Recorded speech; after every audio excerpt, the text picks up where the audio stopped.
નમસ્કાર વિદ્યાર્થી મિત્રો, સ્વાગત છે તમારું પીડબ્લ્યુ ગુજરાતી પર. હું પ્રિયા, તમારી જીવ વિજ્ઞાનની ટીચર, બાયોલોજી ટીચર. આજે તમને ભણાવવાની છું 10મા ધોરણનું જીવ વિજ્ઞાનનું પ્રકરણ નંબર 2, જેનો સમાવેશ વિજ્ઞાન અને ટેકનોલોજીના પાઠ્યપુસ્તકમાં પ્રકરણ નંબર 7 તરીકે કરવામાં આવ્યો છે. તેનું નામ એટલે કે નિયંત્રણ અને સંકલન, કંટ્રોલ એન્ડ કોઓર્ડિનેશનનો આપણે અભ્યાસ કરીશું. તો વિદ્યાર્થી મિત્રો, આપણે આના પહેલાના પ્રકરણમાં એટલે કે ચેપ્ટર નંબર 6માં શું ભણી ગયા? તો આપણે ચેપ્ટર 6માં ભણ્યા વિવિધ દેહધાર્મિક ક્રિયાઓ, જૈવિક ક્રિયાઓ, પાચન છે, શ્વસન છે, ઉત્સર્જન છે, વહન છે. આ બધી દેહધાર્મિક ક્રિયાઓનો આપણે અભ્યાસ કર્યો. હવે ઉદાહરણ લ્યો કે જ્યારે તમે કસરત કરો છો ત્યારે શું થાય છે? જ્યારે તમે કસરત કરો છો ત્યારે તમારા શ્વાસોચ્છ્વાસ છે તેનો દર વધી જાય છે, સાથે સાથે હૃદયના સ્પંદન અથવા તો હૃદયના ધબકારા વધી જાય છે, રુધિરનું વહન છે તે વધી જાય છે. જેવું તમે કસરત કરવાનું બંધ કરશો તો ફરી પાછી આ ક્રિયાઓ જે રીતે થતી હતી એટલે કે જે નોર્મલ કન્ડિશન છે તેમાં થવા લાગશે. તો આ કેવી રીતે શક્ય બને છે કે કસરત કરતી વખતે શ્વાસોચ્છ્વાસ છે તેનો દર વધી ગયો? કસરત તો તમે હાથ અથવા પગથી કરો છો, પણ છતાં શ્વાસોચ્છ્વાસનો દર વધ્યો. તો આ કઈ રીતે શરીરને ખ્યાલ આવ્યો? શા માટે કસરત બંધ થતાં ફરીવાર શ્વાસોચ્છ્વાસ છે કે હૃદયના સ્પંદન છે તે નોર્મલ થઈ ગયા? તો આ બધા જ પ્રશ્નોનો જવાબ છે તમને આ પ્રકરણમાં મળવાનો છે, જેનું નામ છે નિયંત્રણ અને સંકલન, કંટ્રોલ એન્ડ કોઓર્ડિનેશન. તો જોઈ લઈએ એકવાર કે આપણે કયા કયા ટોપિકનો આ ચેપ્ટરમાં અભ્યાસ કરવાના છીએ. તો આ ચેપ્ટરમાં આપણે શું ભણીશું? તો આ ચેપ્ટરમાં આપણે શરૂઆત કરીશું પ્રાણીઓમાં ચેતાતંત્ર, ચેતાકોષની સંરચના, મનુષ્યમાં ચેતાતંત્ર, માનવ મગજ, પરાવર્તી ક્રિયાઓમાં શું થાય છે. પરાવર્તી ક્રિયાઓ કદાચ તમારા માટે નવો શબ્દ છે, પણ તેના વિશે પણ તમે આજે શીખી જશો. આ ઉપરાંત આપણે ભણીશું વનસ્પતિમાં સંકલન, વનસ્પતિના અંતઃસ્ત્રાવો, મનુષ્યના અંતઃસ્ત્રાવો. તો આ બધાનો અભ્યાસ છે તે આપણે આ લેક્ચરમાં કરવાના છીએ. હવે વિદ્યાર્થી મિત્રો, તમે જોઈ શકો છો કે અહીં એક વ્યક્તિ છે તે ચાલીને જાય છે. હવે શું થાય છે? જ્યારે તે ચાલીને જાય છે ત્યારે તેની પાછળ એક કૂતરું પડે છે. જ્યારે તેની પાછળ કૂતરું પડ્યું તો એ સમયે શું થયું? તો એ સમયે વ્યક્તિ પોતાના બચાવ માટે પથ્થર ઉપાડે છે, અને જેવું તેણે પથ્થર ઉપાડ્યું તો એ જ સમયે શું થાય છે? કૂતરું જતું રહે છે, એટલે કે માણસનો બચાવ થઈ જાય છે. હવે આ આખી ઘટના છે તેને આપણે જીવ વિજ્ઞાનની મદદથી સમજીએ. તો સૌથી પહેલા તો શું થયું હતું? આ જે સમગ્ર ઘટના થઈ તેમાં સૌથી પહેલા તો શું થયું? તો જ્યારે માણસ ચાલીને જતો હતો તો સૌથી પહેલા તેની આંખ દ્વારા તે કૂતરાને જોવામાં આવ્યો, જેને આપણે એવું કહીએ કે કંઈક ફેરફાર થયો તેના પર્યાવરણમાં, તેની આસપાસના પર્યાવરણમાં કંઈક ફેરફાર થયો, એટલે કે આંખ દ્વારા કૂતરાને જોવામાં આવ્યો. હવે શું થયું? જો તેને જોખમ લાગ્યો તો એ સમયે અહીં જોખમ લાગતા તે વ્યક્તિએ પોતાના બચાવ માટે જે પણ પ્રયુક્તિ કરી તેને આપણે એવું કહીએ કે પ્રતિચાર. અથવા તો તમને સરળ શબ્દોમાં સમજાવું કે કૂતરાનું પાછળ પડવું એ એક્શન અને તેની જ સામે વ્યક્તિની બચાવ પ્રયુક્તિ હતી તે એનું રિએક્શન હતું. આવું આપણે સરળ શબ્દોમાં સમજી શકીએ. પણ જો આને જીવ વિજ્ઞાનમાં સમજાવું તો સૌથી પહેલા શું થયું? તો સૌથી પહેલા જે થયું તે થયું કે પરિવર્તન, તેના પર્યાવરણમાં પરિવર્તન, અને આ પરિવર્તનના ફળ સ્વરૂપે વ્યક્તિએ જે રિપ્લાય આપ્યો, જે કર્યું, તેને કહેવાય છે પ્રતિચાર. તો આપણે બધા જ આ કરતા હોઈએ છીએ. તમે વનસ્પતિને પણ જોઈ હશે, તમે કોઈ બિલાડીને દોડતા જોઈ હશે. તો બિલાડી શા માટે દોડે છે? બની શકે કે બિલાડીએ કોઈ ઉંદરને જોયો છે, તે એને પકડવા માટે દોડે છે. જ્યારે તમારે તમારા ક્લાસમાં તમારા ફ્રેન્ડ જોડે, તમારા મિત્ર જોડે વાત કરવી છે તો તમે બૂમ નહીં પાડો. તમને ખ્યાલ છે કે તમારે કઈ રીતે વાત કરવાની છે? તમારે તેના કાનમાં જઈને વાત કરવાની છે. તો પર્યાવરણ છે તેમાં જે ફેરફાર થતા હોય છે તેના આધારે, તેના પ્રતિચાર સ્વરૂપે એટલે કે તેને રિપ્લાય આપવા માટે જે પણ ક્રિયાઓ આપણે કરીએ છીએ તે બધી જ ક્રિયાઓ આપણા શરીરમાં બે તંત્ર દ્વારા થતી હોય છે. બે એવા તંત્ર છે આપણા શરીરમાં જે આપણને આ બધી જ ક્રિયાઓનું નિયંત્રણ અને સંકલન અથવા તો એવું કહી શકાય કે સહનિયમન કરવા માટે આપણને મદદરૂપ થાય છે. તો આ બે તંત્ર એટલે કે પહેલું તો તમને ખ્યાલ છે કે ચેતાતંત્ર. આ ચેતાતંત્રની સાથે સાથે એક બીજું હોય છે અંતઃસ્ત્રાવી તંત્ર. કયું તંત્ર હોય છે? અંતઃસ્ત્રાવી તંત્ર. તો આ જે ચેતાતંત્ર છે, અંતઃસ્ત્રાવી તંત્ર છે, તે શું કરે છે? તો તે આપણને મદદ કરે છે નિયંત્રણ અને સહનિયમનમાં. હવે આ ચેતાતંત્ર શું છે? તો ચેતાતંત્ર છે તે વિશિષ્ટ પ્રકારના કોષોનું બનેલું તંત્ર છે. ચેતાતંત્ર એ વિશિષ્ટ પ્રકારના કોષો. હવે આ વિશિષ્ટ પ્રકારના કોષો એટલે કે જેને આપણે કહીએ છીએ ચેતાકોષ, કોષોનું બનેલું છે.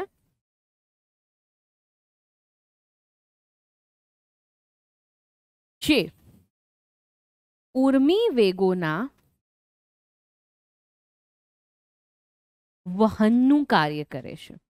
હવે આ ઉર્મી વેગ એટલે શું તે પણ આપણે સમજીશું. વહનનું કાર્ય કરે છે અને તેની સાથે તેને જે મદદરૂપ થાય છે તે તંત્ર છે અંતઃસ્ત્રાવી તંત્ર. આ જે ચેતાતંત્ર છે તે જે વિશિષ્ટ પ્રકારના કોષની વાત કરી, તો તે વિશિષ્ટ પ્રકારનો કોષ એટલે કે ચેતાકોષ કયા કોષનું બનેલું છે? તે બનેલું છે ચેતાકોષનું, જેને તમે ન્યુરોન તરીકે ઓળખો છો. અને ચેતાતંત્ર એટલે કે નર્વસ સિસ્ટમ.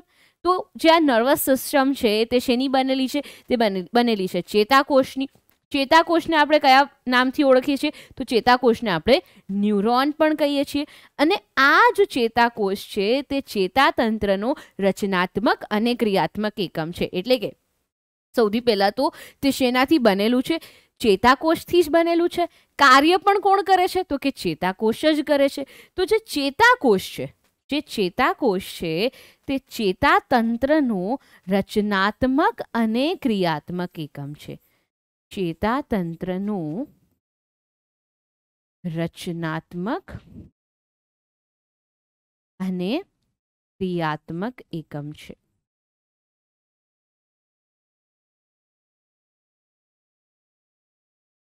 ફરી એકવાર રિવાઇઝ કરી લઈએ કે આપણે શું ભણ્યા.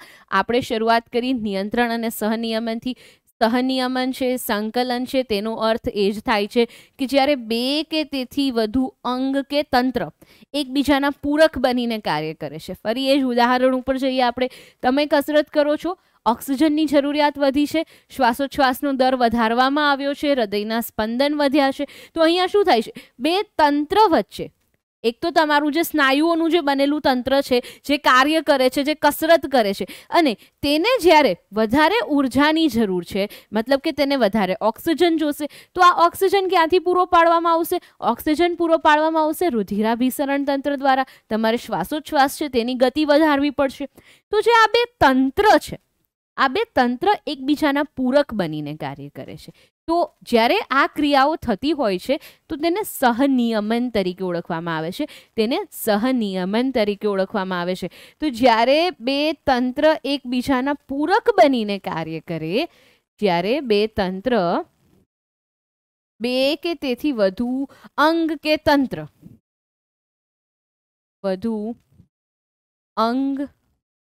એકબીજાના પૂરક બનીને કાર્ય કરે, ત્યારે જે થતું હોય છે તેને સહનિયમન તરીકે ઓળખવામાં આવે છે. તો વાત થઈ નિયંત્રણ અને સહનિયમનની. નિયંત્રણ અને સહનિયમન કોના દ્વારા થતું હોય છે? તો કે નિયંત્રણ અને સહનિયમન માટે આપણી પાસે બે તંત્ર આવેલા છે. એક છે ચેતાતંત્ર અને બીજું છે અંતઃસ્ત્રાવી તંત્ર. આ બંને તંત્ર છે તે સંયુક્ત રીતે નિયંત્રણ અને સહનિયમનનું કાર્ય કરતા હોય છે. હવે આ જે ચેતાતંત્ર છે તે આપણી અંદર સુવિકસિત હોય છે. પણ જો હું હાઇડ્રાની વાત કરું, તમે હાઇડ્રા વિશે જાણો જ છો, તો જો હું હાઇડ્રાની વાત કરું તો હાઇડ્રામાં આ જે ચેતાતંત્ર છે તે ચેતા જાલિકા સ્વરૂપે આવેલું હોય છે. હાઇડ્રામાં આ જે ચેતાતંત્ર છે તે ચેતા જાલિકા સ્વરૂપે આવેલું હોય છે. ચેતા જાલિકા. જો હું કીટક સમુદાયની વાત કરું, તો તેમાં ચેતાકોષ અથવા તો પેશી, ચેતાકંદ અને મગજ સ્વરૂપે આ ચેતાતંત્ર જોવા મળે છે. જો હું પૃષ્ઠવંશીઓની વાત કરું, પૃષ્ઠવંશી પ્રાણીઓની વાત કરું, તો પૃષ્ઠવંશીઓમાં પણ આ ચેતાતંત્ર છે તે સુવિકસિત હોય છે. આપણે મુખ્યત્વે શેનો અભ્યાસ કરીશું? તો આપણો જે અભ્યાસ છે તે મનુષ્યના ચેતાતંત્ર સાથે સંકળાયેલો છે. મનુષ્યનું ચેતાતંત્ર શેનું બનેલું હોય છે તે આપણે આજે જાણવાના છીએ. સાથે સાથે વનસ્પતિ. હવે વનસ્પતિમાં ચેતાતંત્રનો અભાવ હોય છે, તો વનસ્પતિમાં આ સંકલન અને નિયંત્રણ કઈ રીતે થાય છે તેનો અભ્યાસ પણ આપણે કરવાના છીએ. એકવાર આટલું તમારી બુકમાં નોંધી લ્યો, આટલું જોઈ લ્યો. જો તમને કોઈ ડાઉટ હોય, તમને કોઈ પણ ક્વેરી હોય તો તમે મને કમેન્ટ બોક્સમાં જણાવી શકો છો. હવે સંવેદનાગ્રાહીઓ, એક શબ્દ આવે છે રિસેપ્ટર. શરૂઆતમાં જ વાત કરી કે જ્યારે તમે કોઈ ફેરફારને અનુભવો છો, બાહ્ય ફેરફારને ગ્રહણ કરવા માટે, પરિવર્તનને ગ્રહણ કરવા માટે, સંવેદનાને ગ્રહણ કરવા માટે જે અંગ છે અથવા તો જે રચના છે તેને કહેવાય છે સંવેદનાગ્રાહી. ધારો કે તમે કોઈ ગરમ તપેલીને અડકો છો, તમે તમારો હાથ તરત પાછો લઈ લેશો, તમે દાજતા નથી. શા માટે આવું થાય છે? તો તમારી ચામડીમાં તેને લગતા સંવેદનાગ્રાહી, તેને લગતા રિસેપ્ટર્સ આવેલા છે, જેનાથી શું થાય છે? તો કે જેનાથી તમે દાજતા નથી. તો આ જે સંવેદનાગ્રાહી છે, તો સંવેદનાગ્રાહી એટલે કે રિસેપ્ટર્સ. આ રિસેપ્ટર્સ શું છે? તો કે આ જે રિસેપ્ટર્સ છે, આ જે સંવેદનાગ્રાહી છે, તે વિશિષ્ટ એવા એકમો છે, અથવા તો એવું કહી શકાય કે બાહ્ય પરિવર્તનને ગ્રહણ કરવા માટેની જે વિશિષ્ટ રચના છે તેને આપણે સંવેદનાગ્રાહી કહી શકીએ. તો મનુષ્ય શરીરમાં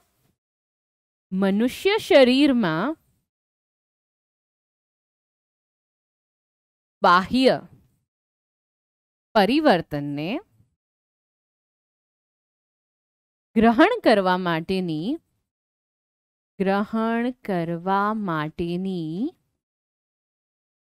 જે વિશિષ્ટ રચના છે, તે વિશિષ્ટ રચનાને આપણે રિસેપ્ટર્સ અથવા તો સંવેદનાગ્રાહી તરીકે ઓળખશું. એટલે કે રિસેપ્ટર્સ શું કરશે? તો કે રિસેપ્ટર્સ છે તેને રિસીવ કરશે. જે સંવેદના છે, જે બાહ્ય ફેરફાર છે તેને રિસીવ કરશે અથવા તો તેને ગ્રહણ કરવાનું કાર્ય કરે છે. તો જેમ કે આપણે વાત જ ચામડીથી શરૂ કરી હતી, તો ચામડી આપણી જે 5 જ્ઞાનેન્દ્રિય છે તેની જ વાત કરીએ છીએ. તો તેનામાં સ્પર્શ માટેના જે સંવેદનાગ્રાહી છે તે આવેલા હોય છે. આંખ, દ્રષ્ટિ અથવા તો પ્રકાશને ગ્રહણ કરવા માટેના. જો હું કાનની વાત કરું છું તો અવાજ, સ્વાદ અથવા તો જીભ. તો અહીં જે સ્વાદ માટે આવેલા હોય છે રસગ્રાહીઓ,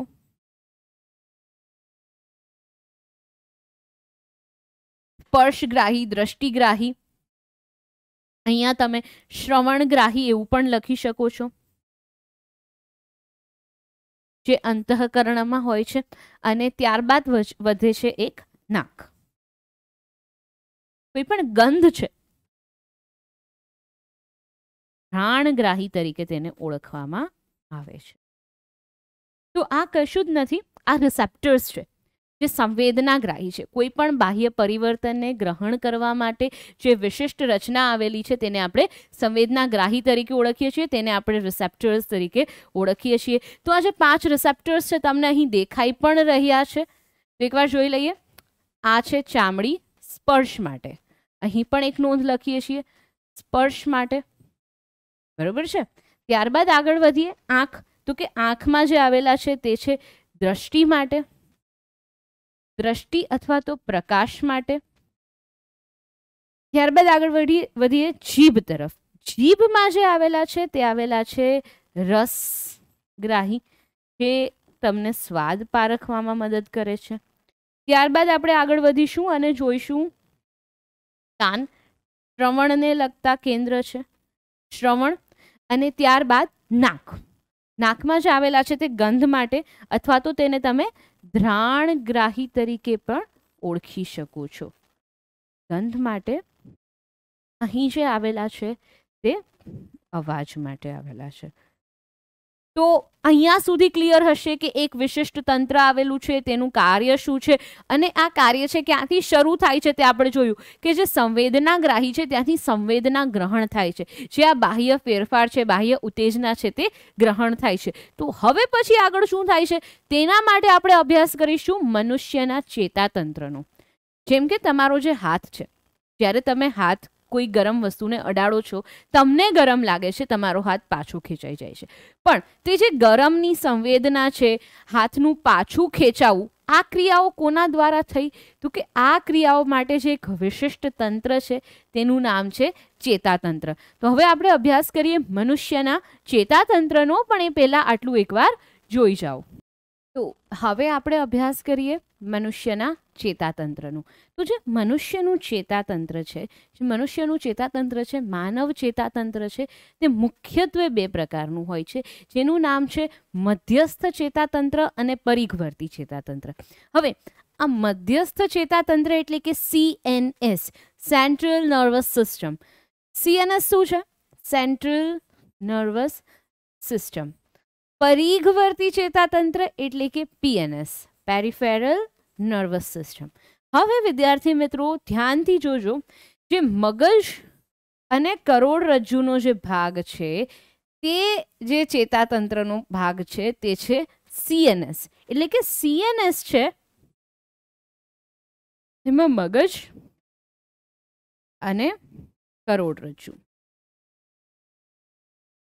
આ બેનો સમાવેશ થાય છે. હવે મગજ અને કરોડરજ્જુ છે તે પ્રતિવર્તી ક્રિયાઓના કેન્દ્ર તરીકે, એટલે કે બધી જ જે ક્રિયાઓ થાય છે તેના એક સ્થાન તરીકે, પ્રતિવર્તી ક્રિયાઓના કેન્દ્ર સ્થાન તરીકે કાર્ય કરે છે.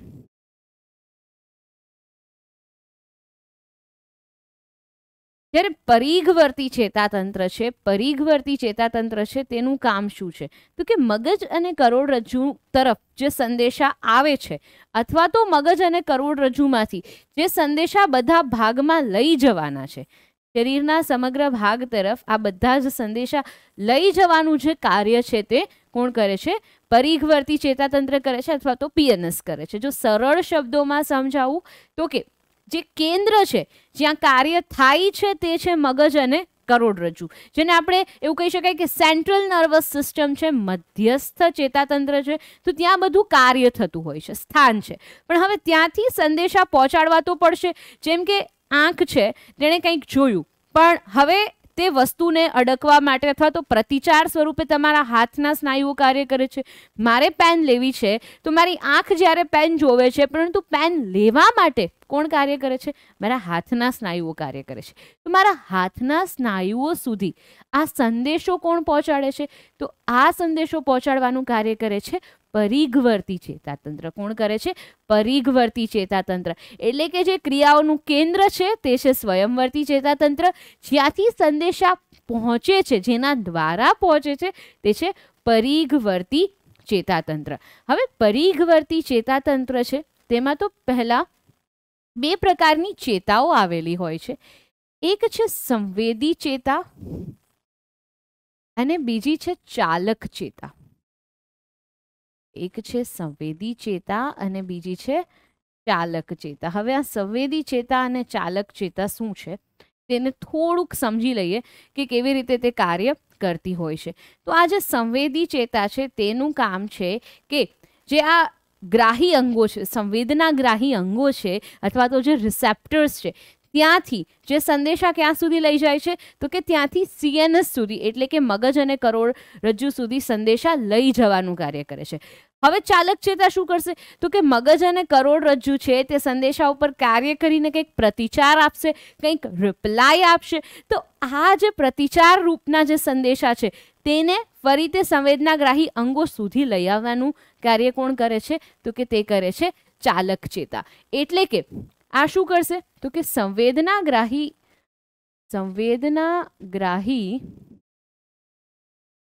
અંગો તરફથી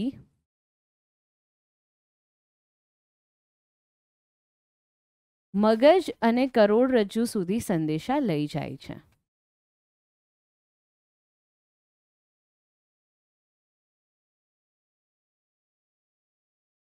સંદેશા લઈ જાય છે.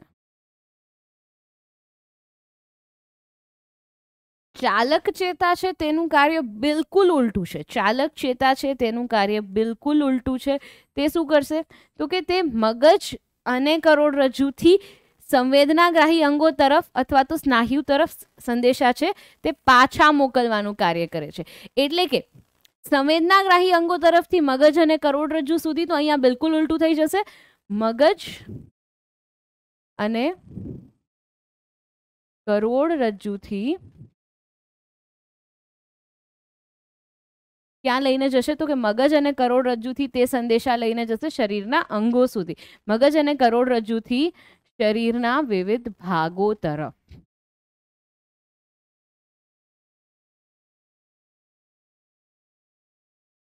સંદેશા લઈ જવાનું કાર્ય ચાલક ચેતાનું છે. હવે પરિઘવર્તી ચેતાતંત્રમાં ફરી પાછા બે પ્રકારના ચેતાતંત્ર આવે છે જેનું નામ છે દૈહિક ચેતાતંત્ર અને સ્વયંવર્તી ચેતાતંત્ર. દૈહિક ચેતાતંત્ર અને સ્વયંવર્તી ચેતાતંત્રનો અભ્યાસ તમે આગળના ધોરણોમાં કરશો. આગળ જતા તમે અનુકંપી અને પરાનુકંપી ચેતાતંત્રનો પણ અભ્યાસ કરશો. અત્યારે પરિઘવર્તી ચેતાતંત્રમાં આપણા માટે શું જરૂરી છે તો આપણા માટે એ જરૂરી છે કે પરિઘવર્તી ચેતાતંત્ર છે તેમાં કઈ કઈ ચેતાઓનો સમાવેશ થાય છે. ચેતાઓના પ્રકાર તમે જોયા, પણ સાથે સાથે મગજ અને કરોડરજ્જુમાંથી અમુક ચેતાઓ નીકળે છે. મગજ અને કરોડરજ્જુમાંથી અમુક ચેતાઓ નીકળે છે જેને આપણે મસ્તિષ્ક ચેતા અથવા તો કરોડરજ્જુ ચેતા તરીકે ઓળખીએ છીએ. મગજમાંથી નીકળે છે 12 જોડ મસ્તિષ્ક ચેતાઓ. કેટલી જોડ? 12 જોડ મસ્તિષ્ક ચેતાઓ. જ્યારે કરોડરજ્જુમાંથી નીકળે છે 31 જોડ કરોડરજ્જુ ચેતાઓ. હવે આ શું છે તો કે આ ચેતાઓ પરિઘવર્તી ચેતાતંત્રનો ભાગ છે. એટલે કે આ ચેતાઓનું કામ શું છે તો કે તે સમગ્ર શરીરમાં ફેલાયેલી છે. મગજ અને કરોડરજ્જુ દ્વારા જે પણ સંદેશાની આપ-લે થતી હોય છે, જે સંદેશા આવતા હોય છે, લઈ જવાનો હોય છે, તેનું કાર્ય કરે છે પરિઘવર્તી ચેતાતંત્ર. તેનું નામ જ સૂચવે છે કે તે સમગ્ર શરીરના પરિઘમાં છે. પેરિફેરલ નર્વસ સિસ્ટમ એટલે કે આ થઈ ગયું સેન્ટ્રલ નર્વસ સિસ્ટમ. તો ત્યાંથી આપણે દૂર જઈએ એટલે કે અહીંયા પરિઘવર્તી ભાગોમાં, શરીરના બધા જ ભાગોમાં જે ચેતાઓ આવેલી છે, જે ચેતાતંત્ર આવેલું છે તે છે પરિઘવર્તી ચેતાતંત્ર. તો આ આપણે અભ્યાસ કર્યો ચેતાતંત્રનો. ચેતાતંત્રના મુખ્યત્વે બે પ્રકાર, મધ્યસ્થ ચેતાતંત્ર અને પરિઘવર્તી ચેતાતંત્ર. મધ્યસ્થ ચેતાતંત્ર સેન્ટ્રલ નર્વસ સિસ્ટમ, બે સેન્ટ્રલ પાર્ટ્સ, ખૂબ જ ઇમ્પોર્ટન્ટ પાર્ટ્સ એટલે કે તે થઈ ગયા આપણા મગજ અને કરોડરજ્જુ. ત્યારબાદ આપણે ગયા હતા પરિઘવર્તી ચેતાતંત્રમાં. Peripheral nervous system. Peripheral nervous system એટલે કે આખા શરીરમાં જે ચેતાઓ આવેલી છે તેમની જે સિસ્ટમ છે, તેનું જે તંત્ર છે તે પરિઘવર્તી ચેતાતંત્ર થયું. પરિઘવર્તી ચેતાતંત્રમાં બે પ્રકારની ચેતા, સંવેદી ચેતા અને ચાલક ચેતા. આ ઉપરાંત આપણે જોયું કે મગજ અને કરોડરજ્જુમાંથી જે ચેતાઓ નીકળે છે તે પણ પરિઘવર્તી ચેતાતંત્રનો ભાગ થશે, કારણ કે તે સમગ્ર શરીરમાં ફેલાયેલી છે. તો મગજમાંથી 12 જોડ ચેતાઓ નીકળે છે જેને મસ્તિષ્ક ચેતા તરીકે ઓળખવામાં આવે છે. જેને મસ્તિષ્ક ચેતા તરીકે ઓળખવામાં આવે છે. અને જે કરોડરજ્જુમાંથી નીકળે છે તે 31 જોડ ચેતાઓ છે, જેને કરોડરજ્જુ ચેતા તરીકે ઓળખવામાં આવે છે. તો આ વાત થઈ ગઈ ચેતાતંત્રની, કે ચેતાતંત્ર છે તે કેવી રીતે બનેલું હોય છે. પરિઘવર્તી ચેતાતંત્ર છે તે હજુ 2 ભાગમાં વિભાજિત હોય છે. પરિઘવર્તી ચેતાતંત્ર છે તે હજુ 2 ભાગમાં વિભાજિત હોય છે. આ 2 ભાગ એટલે કે દૈહિક ચેતાતંત્ર અને સ્વયંવર્તી ચેતાતંત્ર. અને આ સ્વયંવર્તી ચેતાતંત્ર છે તે ફરી પાછું અનુકંપી અને પરાનુકંપી ચેતાતંત્રમાં વિભાજન પામે છે. સ્વયંવર્તી ચેતાતંત્ર છે તે ફરી પાછું અનુકંપી અને પરાનુકંપી ચેતાતંત્રમાં વિભાજન પામે છે. આનો અભ્યાસ છે તે તમે આગળના ધોરણોમાં કરશો. આ વિશેનો વધુ અભ્યાસ તમે આગળના ધોરણોમાં કરશો. અત્યારે આપણે મગજ અને કરોડરજ્જુમાંથી કેટલા જોડ ચેતા નીકળે છે તે યાદ રાખવાનું થાય છે. તો આ વાત થઈ ચેતાતંત્રની, મનુષ્યના ચેતાતંત્રની, તે કયા પ્રકારનું હોય છે આટલું એકવાર જોઈ જાઓ. ત્યારબાદ આપણે આગળ વધીએ અને ત્યારબાદ આપણે આગળ વધતા જોઈશું કે ચેતાકોષ. ખાસ યાદ રાખજો, ચેતાકોષ વિશે, ચેતાપેશી વિશે તમે ધોરણ 9માં ઓલરેડી અભ્યાસ કરી ચૂક્યા છો. ન્યુરોન, તેના વિશે તમે અભ્યાસ કરી ચૂક્યા છો. જે ખૂબ જ આઈએમપી એક એવો પ્રશ્ન પણ બને છે આપણા માટે કે મનુષ્યમાં ચેતાકોષની રચના કેવી હોય છે તે આકૃતિ દોરીને સમજાવો. ઘણીવાર આ પ્રશ્ન 3 ગુણમાં પૂછાઈ જતો હોય છે. ખૂબ જ સરળ એવો પ્રશ્ન છે. ચેતાકોષની રચના છે જે આપણે સમજવાની છે, જેની આકૃતિ છે મેં જે ટેક્સ્ટબુકમાં આપી છે તે જ અહીંયા લીધી છે, જેથી તમને સમજવામાં સરળતા રહે. તો સમજી લઈએ કે આ ચેતાકોષ છે શું છે. તો ચેતાતંત્ર છે તે જે કોષનું બનેલું છે તે કોષ એટલે કે ચેતાકોષ. જો ચેતાકોષની વાત કરું તો ચેતાકોષ કશું જ નથી, પરંતુ ચેતાકોષ એ ચેતાતંત્રનો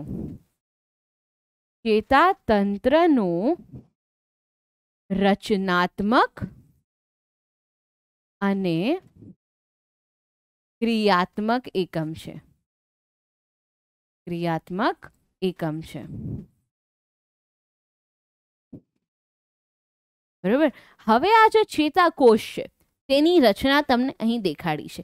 ચેતાકોષ છે તે મુખ્યત્વે કોષકાય, જેને આપણે સાયટોન કહીએ છીએ, આ જે ભાગ છે કોષકાય. ત્યારબાદ આવી જાય છે શિખાતંતુ અને ચેતાક્ષ, અથવા તો આપણે એવું કહી શકાય કે અક્ષતંતુ અને ચેતાક્ષ. હવે તમને અહીં દેખાય છે શિખાતંતુ. બરોબર. આ જે ભાગ તમે જુઓ છો, આ જે ભાગ જુઓ છો તે છે ચેતાક્ષ અથવા તો અક્ષતંતુ. અને અહીંયા ચેતાંત, ચેતાકોષ પૂર્ણ થાય છે તો ચેતાંત. હવે શરૂ કરીએ સૌથી પહેલા તો કોષકાયથી. કોષકાય સાયટોન એટલે કે આ જે ભાગ છે તે, તો તેના વિશે આપણે વાત કરીએ તો કે કોષકાય છે તે લંબગોળ કે ગોળ, લંબગોળ કે ગોળ અથવા તો તારાકાર એક ભાગ છે જે શું ધરાવે છે તો કે જે ધરાવે છે કોષ કેન્દ્ર. કોષ કેન્દ્ર. કોષ કેન્દ્રની સાથે સાથે તે શું ધરાવે છે તો તે ધરાવે છે ચેતારસ, અથવા તો આપણે એવું કહીએ ચેતાકોષરસ. કોષરસ છે પણ ચેતાકોષમાં આવેલો છે, તો જેને હું કહીશ ચેતાકોષરસ. ચેતાકોષરસની સાથે સાથે તેમાં કણાભ સૂત્ર અથવા તો બીજી બેઝોફિલિક કણિકાઓ આવેલી હોય છે, જેને આપણે એવું કહીએ કે જે નીઝલની કણિકાઓ છે. નીઝલની કણિકાઓ વિશે પણ તમે અભ્યાસ કર્યો જ છે અને કરવાના પણ છો. તો કોષ કેન્દ્ર, ચેતાકોષરસ અને સાથે સાથે તેમાં કોનો સમાવેશ થાય છે તો કે તેમાં સમાવેશ થાય છે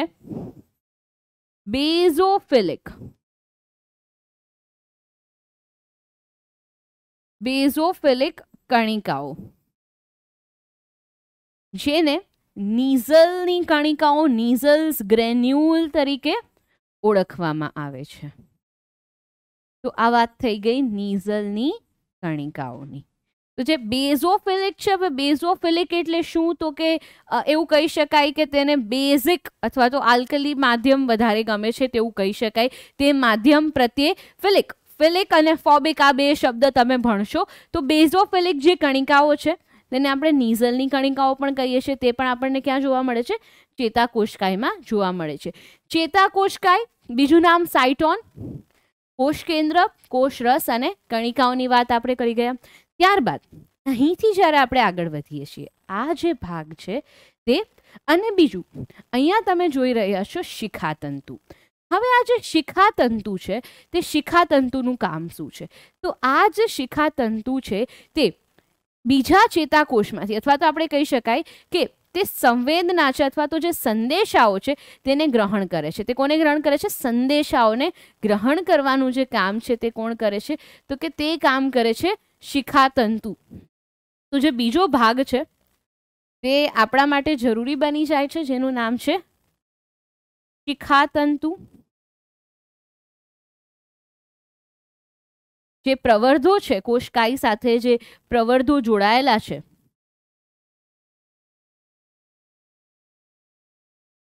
કોષકાઈના પ્રવર્ધો છે કે જે સંદેશા ગ્રહણ કરવાનું કાર્ય કરે છે.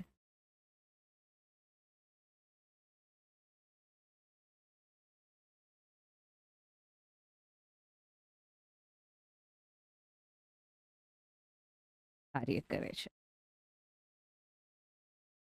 ત્યારબાદ આગળ વધીએ.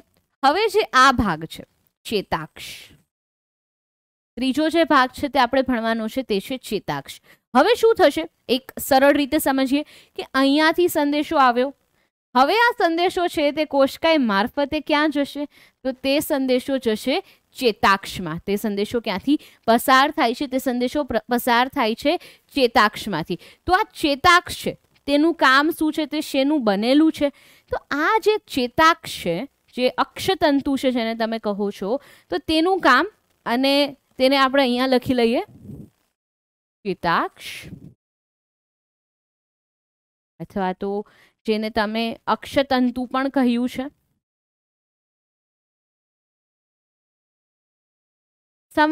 જે સંદેશાઓ છે તે અહીંથી પસાર થાય છે. પણ જો તેની રચના છે, તેની રચના હું તમને સમજાવું તો એકવાર આપણે અહીં તેને દોરી લઈએ. આ જે રચના તમે અહીં જોઈ રહ્યા છો, આ જે રચના તમે અહીંયા જોઈ રહ્યા છો અક્ષતંતુની, તે કંઈક આવી રીતે હોય છે.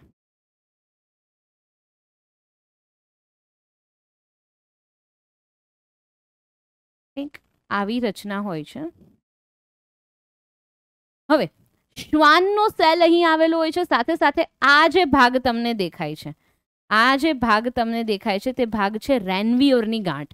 તે ભાગ છે રેનવીયરની ગાંઠ, અને જે સેલ આવેલો હોય છે તે શ્વાનનો સેલ અહીં આવેલો હોય છે. તો બે વસ્તુને યાદ રાખશું: શ્વાનનો સેલ અથવા તો શ્વાનનો કોષ, અને આ જે ભાગ છે જ્યાં તમને અહીં આ ગેપ દેખાય છે. હવે ગેપ શેનો છે તે પણ સમજાવું છું. તો તે બની જાય છે રેનવીયરની ગાંઠ. રેનવીયરની ગાંઠ. આ આપણી ટેક્સ્ટબુકમાં આપેલું નથી, પણ થોડું એક્સ્ટ્રા નોલેજ આપું છું કે તેની આસપાસ મજ્જાપડ આવેલું હોય છે, જે મજ્જત હોય છે. આ જે ભાગ છે આ છે મજ્જાપડ છે. હવે મજ્જાપડ શું છે? તો કે એ માઇલિન શીથ છે, જેને ઇંગ્લિશમાં માઇલિન શીથ તરીકે ઓળખવામાં આવે છે. અને આ જે માઇલિન શીથ છે તે શેનું કાર્ય કરે છે? તે ઇન્સ્યુલેશનનું કાર્ય કરે છે. પણ આ બોર્ડ પરીક્ષાના પોઈન્ટ ઓફ વ્યૂથી નથી, થોડુંક એક્સ્ટ્રા નોલેજ છે જે તમને આગળ કોમ્પિટિટિવ એક્ઝામમાં કામ આવી શકે છે. તો મજ્જાપડ આવેલું હોય છે, શ્વાનનો કોષ, અને જે આ ગેપ દેખાય છે જ્યાં મજ્જાપડ નથી હોતું તેને કહેવામાં આવે છે રેનવીયરની ગાંઠ. તેને કોના તરીકે ઓળખવામાં આવે છે? રેનવીયરની ગાંઠ તરીકે ઓળખવામાં આવે છે. તો આ એક બેઝિક રચના છે. ચેતાકોષ છે જેની પાસે કોષકાઈ છે. કોષકાઈમાં કોષ કેન્દ્ર આવેલું હોય છે. કોષ કેન્દ્રની સાથે સાથે કોષ રસ આવેલો હોય છે, કણિકાઓ આવેલી હોય છે. નીઝલની કણિકાઓ તરીકે આ કણિકાઓને ઓળખવામાં આવે છે. ત્યારબાદ આ જે આંગળી જેવા પ્રવર્ધો છે જ્યાંથી સંદેશા ગ્રહણ થાય છે તેને ઓળખવામાં આવે છે શિખાતંતુ તરીકે. ત્યારબાદ આવી જાય છે ચેતાક્ષ અક્ષતંતુ, જ્યાંથી સંવેદનાઓ સંદેશાઓ પસાર થાય છે. અને અહીંયા જ્યારે આવે છે આ જે અંત ભાગ છે તે છે ચેતાંત. તે ભાગ થઈ ગયો ચેતાંત. તો આ હતી ચેતાકોષની રચના. હવે તમને પ્રશ્ન થશે કે જે સંદેશાઓ છે તેનું વહન કેવી રીતે થાય છે? આ સંદેશાઓ કઈ રીતે વહન પામે છે? તો તેનો જવાબ છે કે એક ચેતાકોષ, ત્યારબાદ આવી જાય છે બીજો ચેતાકોષ. પરંતુ તે એકબીજા સાથે જોડાયેલા હોતા નથી. તેમની વચ્ચે કંઈક અવકાશ રહેલો હોય છે. આ અવકાશ છે ત્યાંથી શું થાય છે, ત્યાંથી સંદેશાઓનું વહન બીજા ચેતાકોષ સુધી થાય છે. તો આ જે અવકાશ છે તેને કહેવામાં આવે છે ચેતોપાગમ, સિનેપ્સિસ. તો જે ચોથું અથવા તો ફોર્થ ટર્મ ચેતોપાગમ ખૂબ જ ઇમ્પોર્ટન્ટ.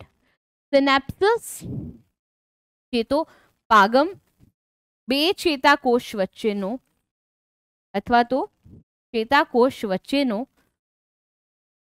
અવકાશ, જગ્યા, જેને આપણે કહીશું ચેતોપાગમ અથવા તો ઇંગ્લિશમાં આપણે તેને કહીશું સિનેપ્સિસ. તો આ જે આખી રચના છે તે છે ચેતાકોષ ન્યુરોનની રચના. એકવાર જોઈ જાઓ, નોંધી લ્યો. આઈએમપી પ્રશ્ન તરીકે પણ આ પ્રશ્નનો ઉલ્લેખ થાય છે, પૂછાઈ શકે છે.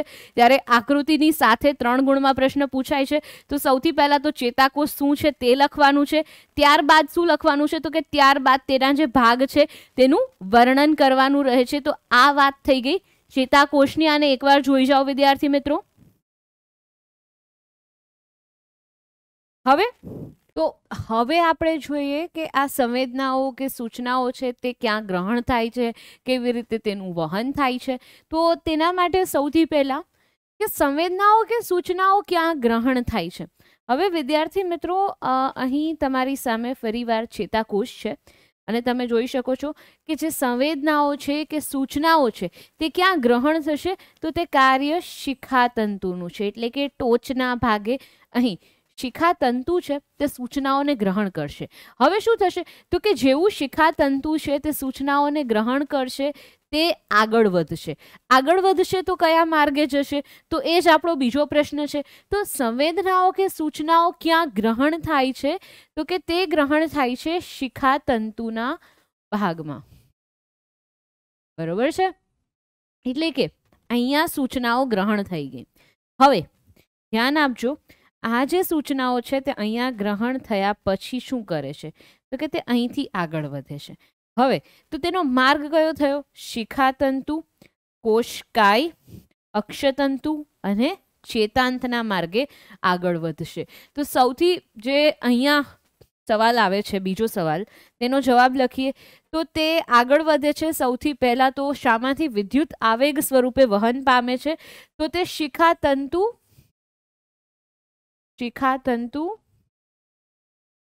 કોષકાય, ત્યાંથી જશે અક્ષતંતુ અથવા તો ચેતાક્ષ ના માર્ગે આગળ વધે છે. હવે પછીનો પ્રશ્ન ખાસ જરૂરી એવો પ્રશ્ન છે આ, કે આ ઉર્મી વેગ આગળ પ્રસરણ માટે કયા સ્થાને રાસાયણિક સંકેતમાં પરિવર્તિત થાય છે. વિદ્યાર્થી મિત્રો ખાસ ધ્યાન આપજો, જેમ કે આ એક ચેતાકોષ છે એવું આપણે સમજીએ.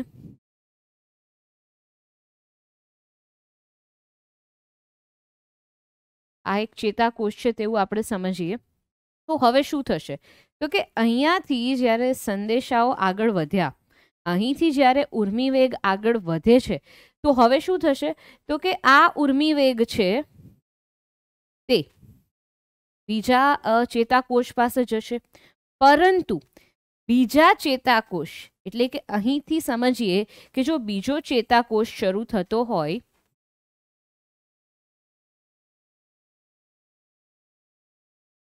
અહીંથી જો બીજો ચેતાકોષ એના પછીનો ચેતાકોષ શરૂ થતો હોય, તો બે ચેતાકોષ એકબીજા સાથે જોડાયેલા હોતા નથી. તેમની વચ્ચે, બે ચેતાકોષની વચ્ચે એક અવકાશ હોય છે, એક જગ્યા હોય છે. આ જગ્યાને કહેવામાં આવે છે ચેતોપાગમ અથવા તો તેને કહેવામાં આવે છે સિનેપ્સિસ. તો આ જે ચેતોપાગમ છે, આ જે સિનેપ્સિસ છે, ત્યાં શું થશે, તો કે આ ઉર્મી વેગ છે તે રાસાયણિક સંકેતમાં પરિવર્તિત થશે.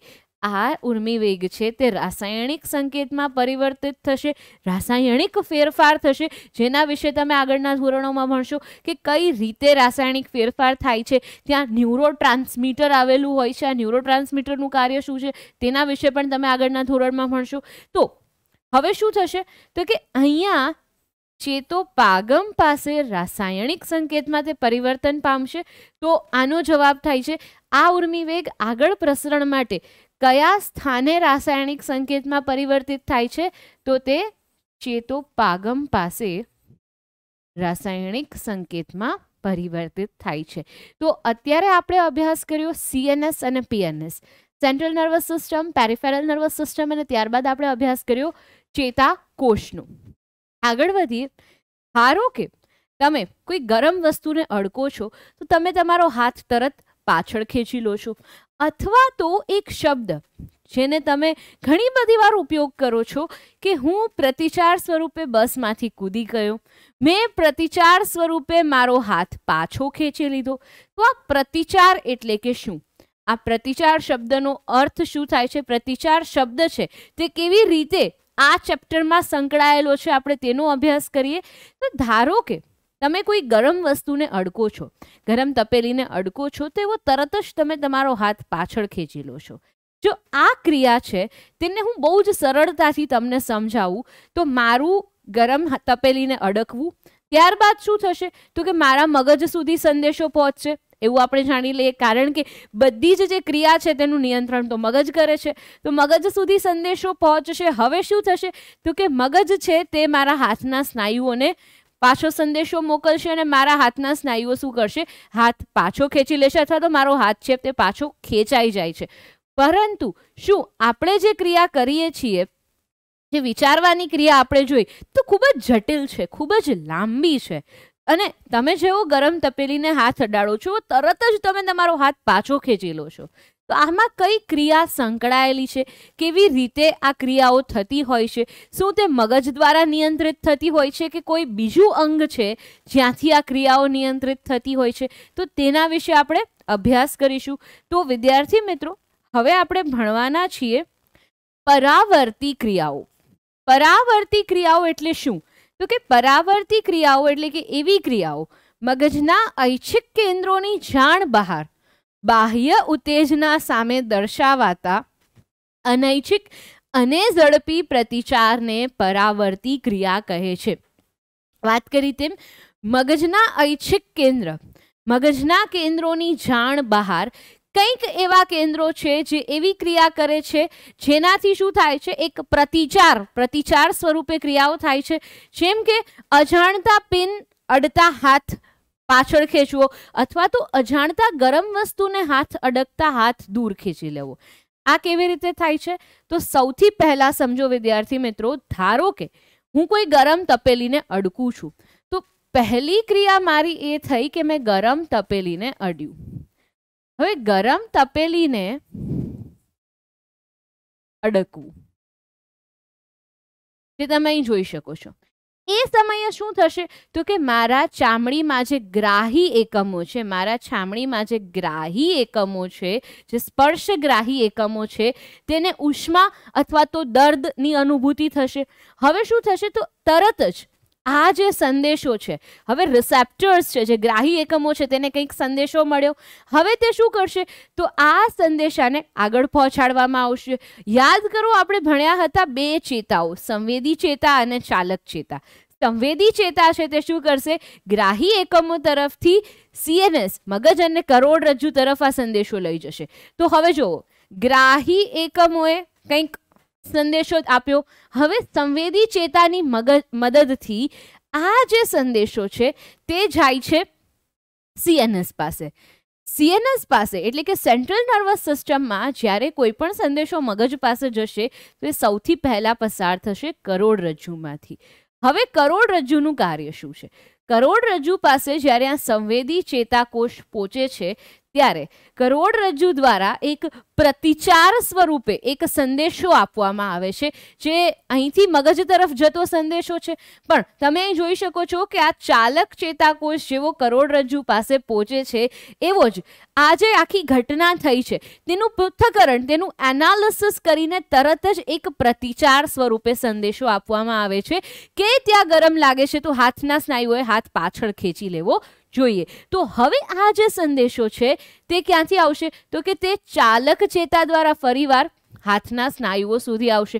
હાથના સ્નાયુ શું કરશે તો કે તે પ્રતિચાર આપે છે, તે તરત પાછળ ખેંચી લે છે. તો યાદ રાખજો કે આ જે પરાવર્તી ક્રિયા છે, આ જે પરાવર્તી ક્રિયા છે તેમાં સંદેશો મગજ સુધી પહોંચતો નથી, પણ તેને કરોડરજ્જુ દ્વારા જ સંદેશો આપી દેવામાં આવે છે અને ત્યારબાદ પ્રતિચાર સ્વરૂપે આપણો હાથ પાછળ ખેંચાય છે અથવા તો પ્રતિચારની ક્રિયા થતી હોય છે. તો ફરી એકવાર હવે પરાવર્તી ક્રિયાની વ્યાખ્યાને ધ્યાનથી સમજીએ કે મગજના ઐચ્છિક કેન્દ્રોની જાણ બહાર, મગજ સુધી તો હજી વાત પહોંચી જ નથી.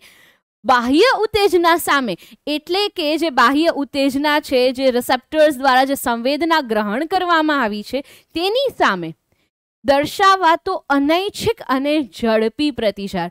આ પ્રતિચાર તમારો હાથ પાછળ ખેંચાય છે, તે તમારી ઈચ્છા બહાર થાય છે, તમને તેની જાણ પણ નથી હોતી. જેવો તમારો હાથ હડકે છે તેવો હાથ તરત જ પાછો લેવાઈ જાય છે, કારણ કે તમારા શરીરને ત્યાં જોખમ જણાય છે, ભયની સ્થિતિ છે, તો તરત જ પ્રતિચાર સ્વરૂપે તમારો હાથ પાછળ ખેંચાઈ જાય છે.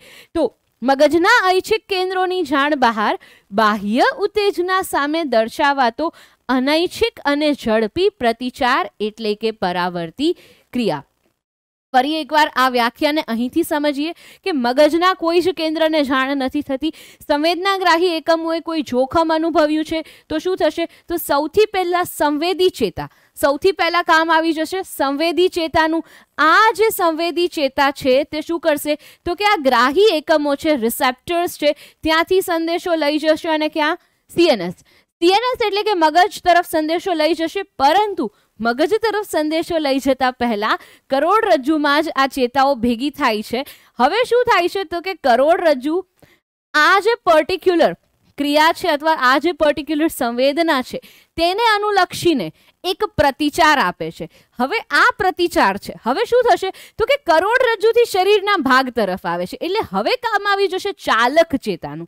તો હવે જે ચાલક ચેતાકોષ છે તે શું કરશે તો કે તે સંદેશો પાછો અહીં લઈ આવશે અને પ્રતિચાર સ્વરૂપે હાથ છે તે પાછો ખેંચાઈ જાય છે. તો આ સમગ્ર જે ક્રિયા છે તે પરાવર્તી ક્રિયા છે. પરાવર્તી ક્રિયાના તમને 2 ઉદાહરણ પણ આપ્યા છે. પરાવર્તી ક્રિયાઓ છે તે એક્ઝામ માટે ખૂબ જ ઇમ્પોર્ટન્ટ એવો પ્રશ્ન બનીને આવે છે આપણા માટે. હવે થોડુંક આગળ વધીએ. અહીંયા તો મેં તમને જાણ કરી કે આ જે સંવેદી ચેતા છે અથવા તો ચાલક ચેતા છે, જે એક છે તે સંદેશો લઈ જવાનું કાર્ય કરે છે, બીજી સંદેશો લઈ આવવાનું કાર્ય કરે છે, પણ મગજ સુધી વાત પહોંચતી નથી. તો આ કોઈ એક જગ્યાએ ભેગી થતી હોવી જોઈએ અને તે જગ્યા એટલે કે કરોડરજ્જુ. તે જગ્યા એટલે કે કરોડરજ્જુ. કરોડરજ્જુ પાસે તમે અહીં જોઈ શકો છો કે સંવેદી ચેતાકોષ, ચાલક ચેતાકોષ અને અહીંયા એક છે પૃથ્થકરણીય ચેતાકોષ, જે આ 2 વચ્ચે એક સંપર્ક બને છે. કરોડરજ્જુમાં શું થાય છે, એક સંપર્ક કેન્દ્ર છે. કોના વચ્ચે તો કે 2 સંવેદી ચેતા અને ચાલક ચેતા વચ્ચે. તો આ જે વસ્તુ છે તે છે પરાવર્તી કમાન. તે છે પરાવર્તી કમાન. હવે આ પરાવર્તી કમાન એટલે કે શું તો પરાવર્તી કમાન એટલે કશું જ નથી. હવે તમે અહીં જોઈ શકો છો કે અહીંયા સંવેદના છે, સંવેદી અંગ છે, સંવેદનાગ્રાહી અંગ છે, ત્યારબાદ અહીંયા આવી જાય છે મગજ કે કરોડરજ્જુ અને ત્યારબાદ શું થાય છે તો કે ચાલક ચેતા સ્વરૂપે પ્રતિચાર આવી જાય છે. તો આ જે એક કમાન રચાઈ છે, આ જે એક કમાન રચાઈ છે તેને કહેવામાં આવે છે પરાવર્તી કમાન. શું છે તો કે સંવેદી ચેતા અને ચાલક ચેતાનું કરોડરજ્જુ સાથેનું જે જોડાણ છે તેના દ્વારા જે કમાન રચાઈ છે. એકવાર લખી લઈએ આ વ્યાખ્યાને. સંવેદી ચેતા, હવે સંવેદી ચેતા શું છે તે વિશે આપણે અભ્યાસ કરી જ ગયા છીએ. સંવેદી ચેતા અને ચાલક ચેતા. સંવેદી ચેતા અને ચાલક ચેતા માટે બીજા 2 શબ્દ હોય છે, અંતર્વાહી ચેતા અને બહિર્વાહી ચેતા. અંતર્વાહી ચેતા એટલે કે સંવેદી ચેતા જે સંદેશો અંદર તરફ લઈ જાય છે, સંદેશો ફરીવાર બહાર તરફ લઈ આવવા માટે જે ચેતા હોય છે તેને કહેવાય છે બહિર્વાહી ચેતા. તમે આ શબ્દોનો પણ ઉપયોગ કરી શકો છો. તો સંવેદી ચેતા અને ચાલક ચેતા વચ્ચે, સંવેદી ચેતા અને ચાલક ચેતાનું કરોડરજ્જુ સાથેનું જોડાણ, કરોડરજ્જુ સાથેનું જોડાણ જે કમાન રચે છે તેને પરાવર્તી કમાન તરીકે ઓળખવામાં આવે છે. ફરી એકવાર અહીંયા બહુ જ સરળતાથી સમજાવી દઉં છું. સંવેદી ચેતા છે. હવે આ સંવેદી ચેતા છે તે કોની સાથે જોડાયેલી હશે? કોઈ સંવેદનાગ્રાહી અંગ સાથે જ જોડાયેલી હશે, જેમ કે મારી ચામડી સાથે જોડાયેલી છે. હવે આ સંવેદી ચેતા છે તે ક્યાં જશે? તો કે તે જશે કરોડરજ્જુ પાસે. હવે શું થશે? તો કે કરોડરજ્જુ છે તેની સાથે શું જોડાયેલી છે? તેની સાથે જોડાયેલી છે ચાલક ચેતા. તો આ બંનેનું જે જોડાણ છે તે કરોડરજ્જુ પાસે જ થઈ જાય છે, જેને કહેવામાં આવે છે પરાવર્તી કમાન. હવે પરાવર્તી ક્રિયાઓ આપણે સમજી ગયા, પરાવર્તી કમાન સમજી ગયા. તો પરાવર્તી ક્રિયાઓ છે, સૌથી પહેલા તો તે શું કામ, તેનું જે મહત્વ છે તે આપણે જાણી લઈએ. તો મગજની જાણ બહાર અમુક એવા પ્રાણીઓ છે કે જેમાં મગજ સુવિકસિત હોતું નથી. તો જ્યારે મગજ સુવિકસિત નથી હોતું તો કરોડરજ્જુ છે તે આવી રીતે પ્રતિચારક અંગ તરીકે કાર્ય કરતું હોય છે. તો ત્યારે છે તે પરાવર્તી કમાન છે તે ખૂબ જ ઉપયોગી છે. બીજું, મગજ છે ત્યાં સુધી જે વિચારવાની ક્રિયા છે તે થોડી સમય લેવાવાળી છે, આમાં સમય લાગે છે, એક જટિલ પ્રક્રિયા છે. જ્યારે પરાવર્તી કમાન છે તેમાં ઝડપી પ્રતિચાર આપવાનો હોય છે. તો આ ઝડપી પ્રતિચાર સ્વરૂપે જે કાર્ય થાય છે તે કોના દ્વારા થાય છે? તે પરાવર્તી કમાન દ્વારા થાય છે. તો જેમ કે મનુષ્ય છીએ, આપણામાં મગજ સુવિકસિત છે, પણ જે વિચારવાની ઘટના છે, જે વિચારવાની આખી પદ્ધતિ છે તે સમય લેવાવાળી છે, તે જટિલ છે. તો તેના સાથે સાથે એક એવું અંગ અથવા તો એક એવી ક્રિયા જેને આપણે પરાવર્તી ક્રિયા કહીએ છીએ, જે આપણને શું કરે છે? રક્ષણ આપે છે, જે આપણને ઝડપી પ્રતિચાર માટે તૈયાર કરે છે. આ ઉપરાંત જે પ્રાણીઓમાં મગજ સુવિકસિત હોતું નથી તેમાં પરાવર્તી ક્રિયાઓ છે તે પ્રતિચાર સ્વરૂપે કાર્ય કરતી હોય છે. તો આ એક પ્રતિચાર સ્વરૂપે પરાવર્તી ક્રિયાઓનું મહત્વ થઈ ગયું. પરાવર્તી કમાનને આપણે સમજી લીધી છે, આપણે પરાવર્તી ક્રિયાઓને સમજી છે. વ્યાખ્યા ખાસ નોંધી લેજો, આ વ્યાખ્યા છે તે પૂછાઈ શકે છે, પરાવર્તી ક્રિયાઓ પૂછાય છે. પરાવર્તી કમાન સમજાવો ત્યારે આ આકૃતિ તમારે દોરવાની રહે છે. આ આકૃતિ છે તે ટેક્સ્ટબુકમાંથી જ લીધેલી છે. સાથે સાથે અહીંયા પણ એક પરાવર્તી કમાનની જ આકૃતિ તમને દર્શાવેલી છે કે અહીંયાથી સંદેશો મગજ તરફ જતો હોય છે, પણ અહીંયાથી જ તેનો પ્રતિચાર આપી દેવામાં આવે છે. તે છે પરાવર્તી કમાન, પરાવર્તી ક્રિયા દ્વારા. આપણે આટલું જોઈ ગયા. હવે આપણે આગળ વધીશું CNSમાં, સેન્ટ્રલ નર્વસ સિસ્ટમમાં જ આપણે આગળ વધીશું. અને હવે જે આપણે જોવાનું છે તે છે કંટ્રોલ સેન્ટર, એટલે કે આપણું બ્રેન, મગજ છે તેની રચનાને હવે આપણે અભ્યાસ કરવાનો છે. તો મગજની રચનાનો અભ્યાસ શરૂ કરીએ એ પહેલાં એકવાર આટલું જોઈ જાઓ. આટલું જોઈ લીધા પછી હવે શરૂ કરીએ મનુષ્યનું મગજ. સેન્ટ્રલ નર્વસ સિસ્ટમનો મોસ્ટ ઇમ્પોર્ટન્ટ પાર્ટ, મધ્યસ્થ ચેતાતંત્રનો ખૂબ જ જરૂરી એવો ભાગ, જે ફરીવાર એક બોર્ડનો પ્રશ્ન બને છે. 3 ગુણનો એક પ્રશ્ન પણ બની શકે છે, અથવા તો આ પ્રશ્ન છે પૂછાઈ શકે છે બોર્ડની પરીક્ષામાં. માનવ મગજની રચના છે તે આકૃતિ દોરી સમજાવો. તો માનવ મગજ, સૌથી પહેલાં તો મનુષ્યનું જે મગજ છે તે કયા ચેતાતંત્રનો ભાગ છે? તો તે મધ્યસ્થ ચેતાતંત્રનો ભાગ છે. મધ્યસ્થ ચેતાતંત્રનો ભાગ. હવે ક્યાં હોય છે? તો આપણે સૌ જાણીએ છીએ કે મગજ છે તે ખોપરીમાં રક્ષાયેલું હોય છે, જેને ક્રેનિયમ અથવા તો ક્રેનિયમ બોક્સ અથવા ખોપરી તરીકે ઓળખવામાં આવે છે. તો ક્યાં રક્ષાયેલું હોય છે? ખોપરીમાં રક્ષાયેલું હોય છે.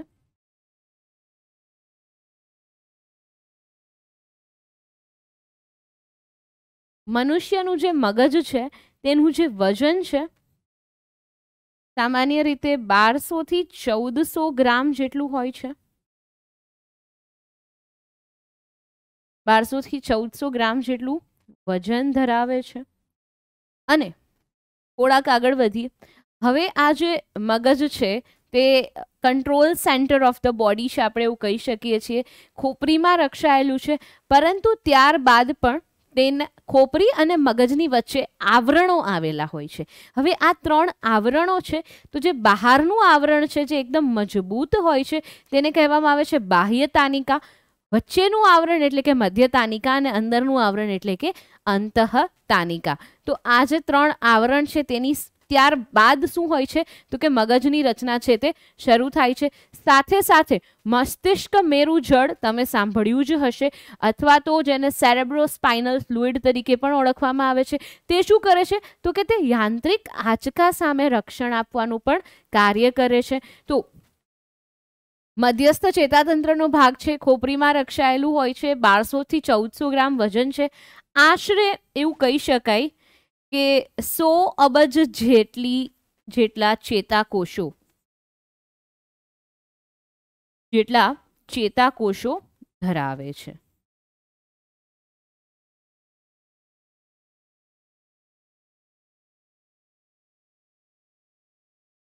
આટલા ચેતાકોષો ધરાવે છે.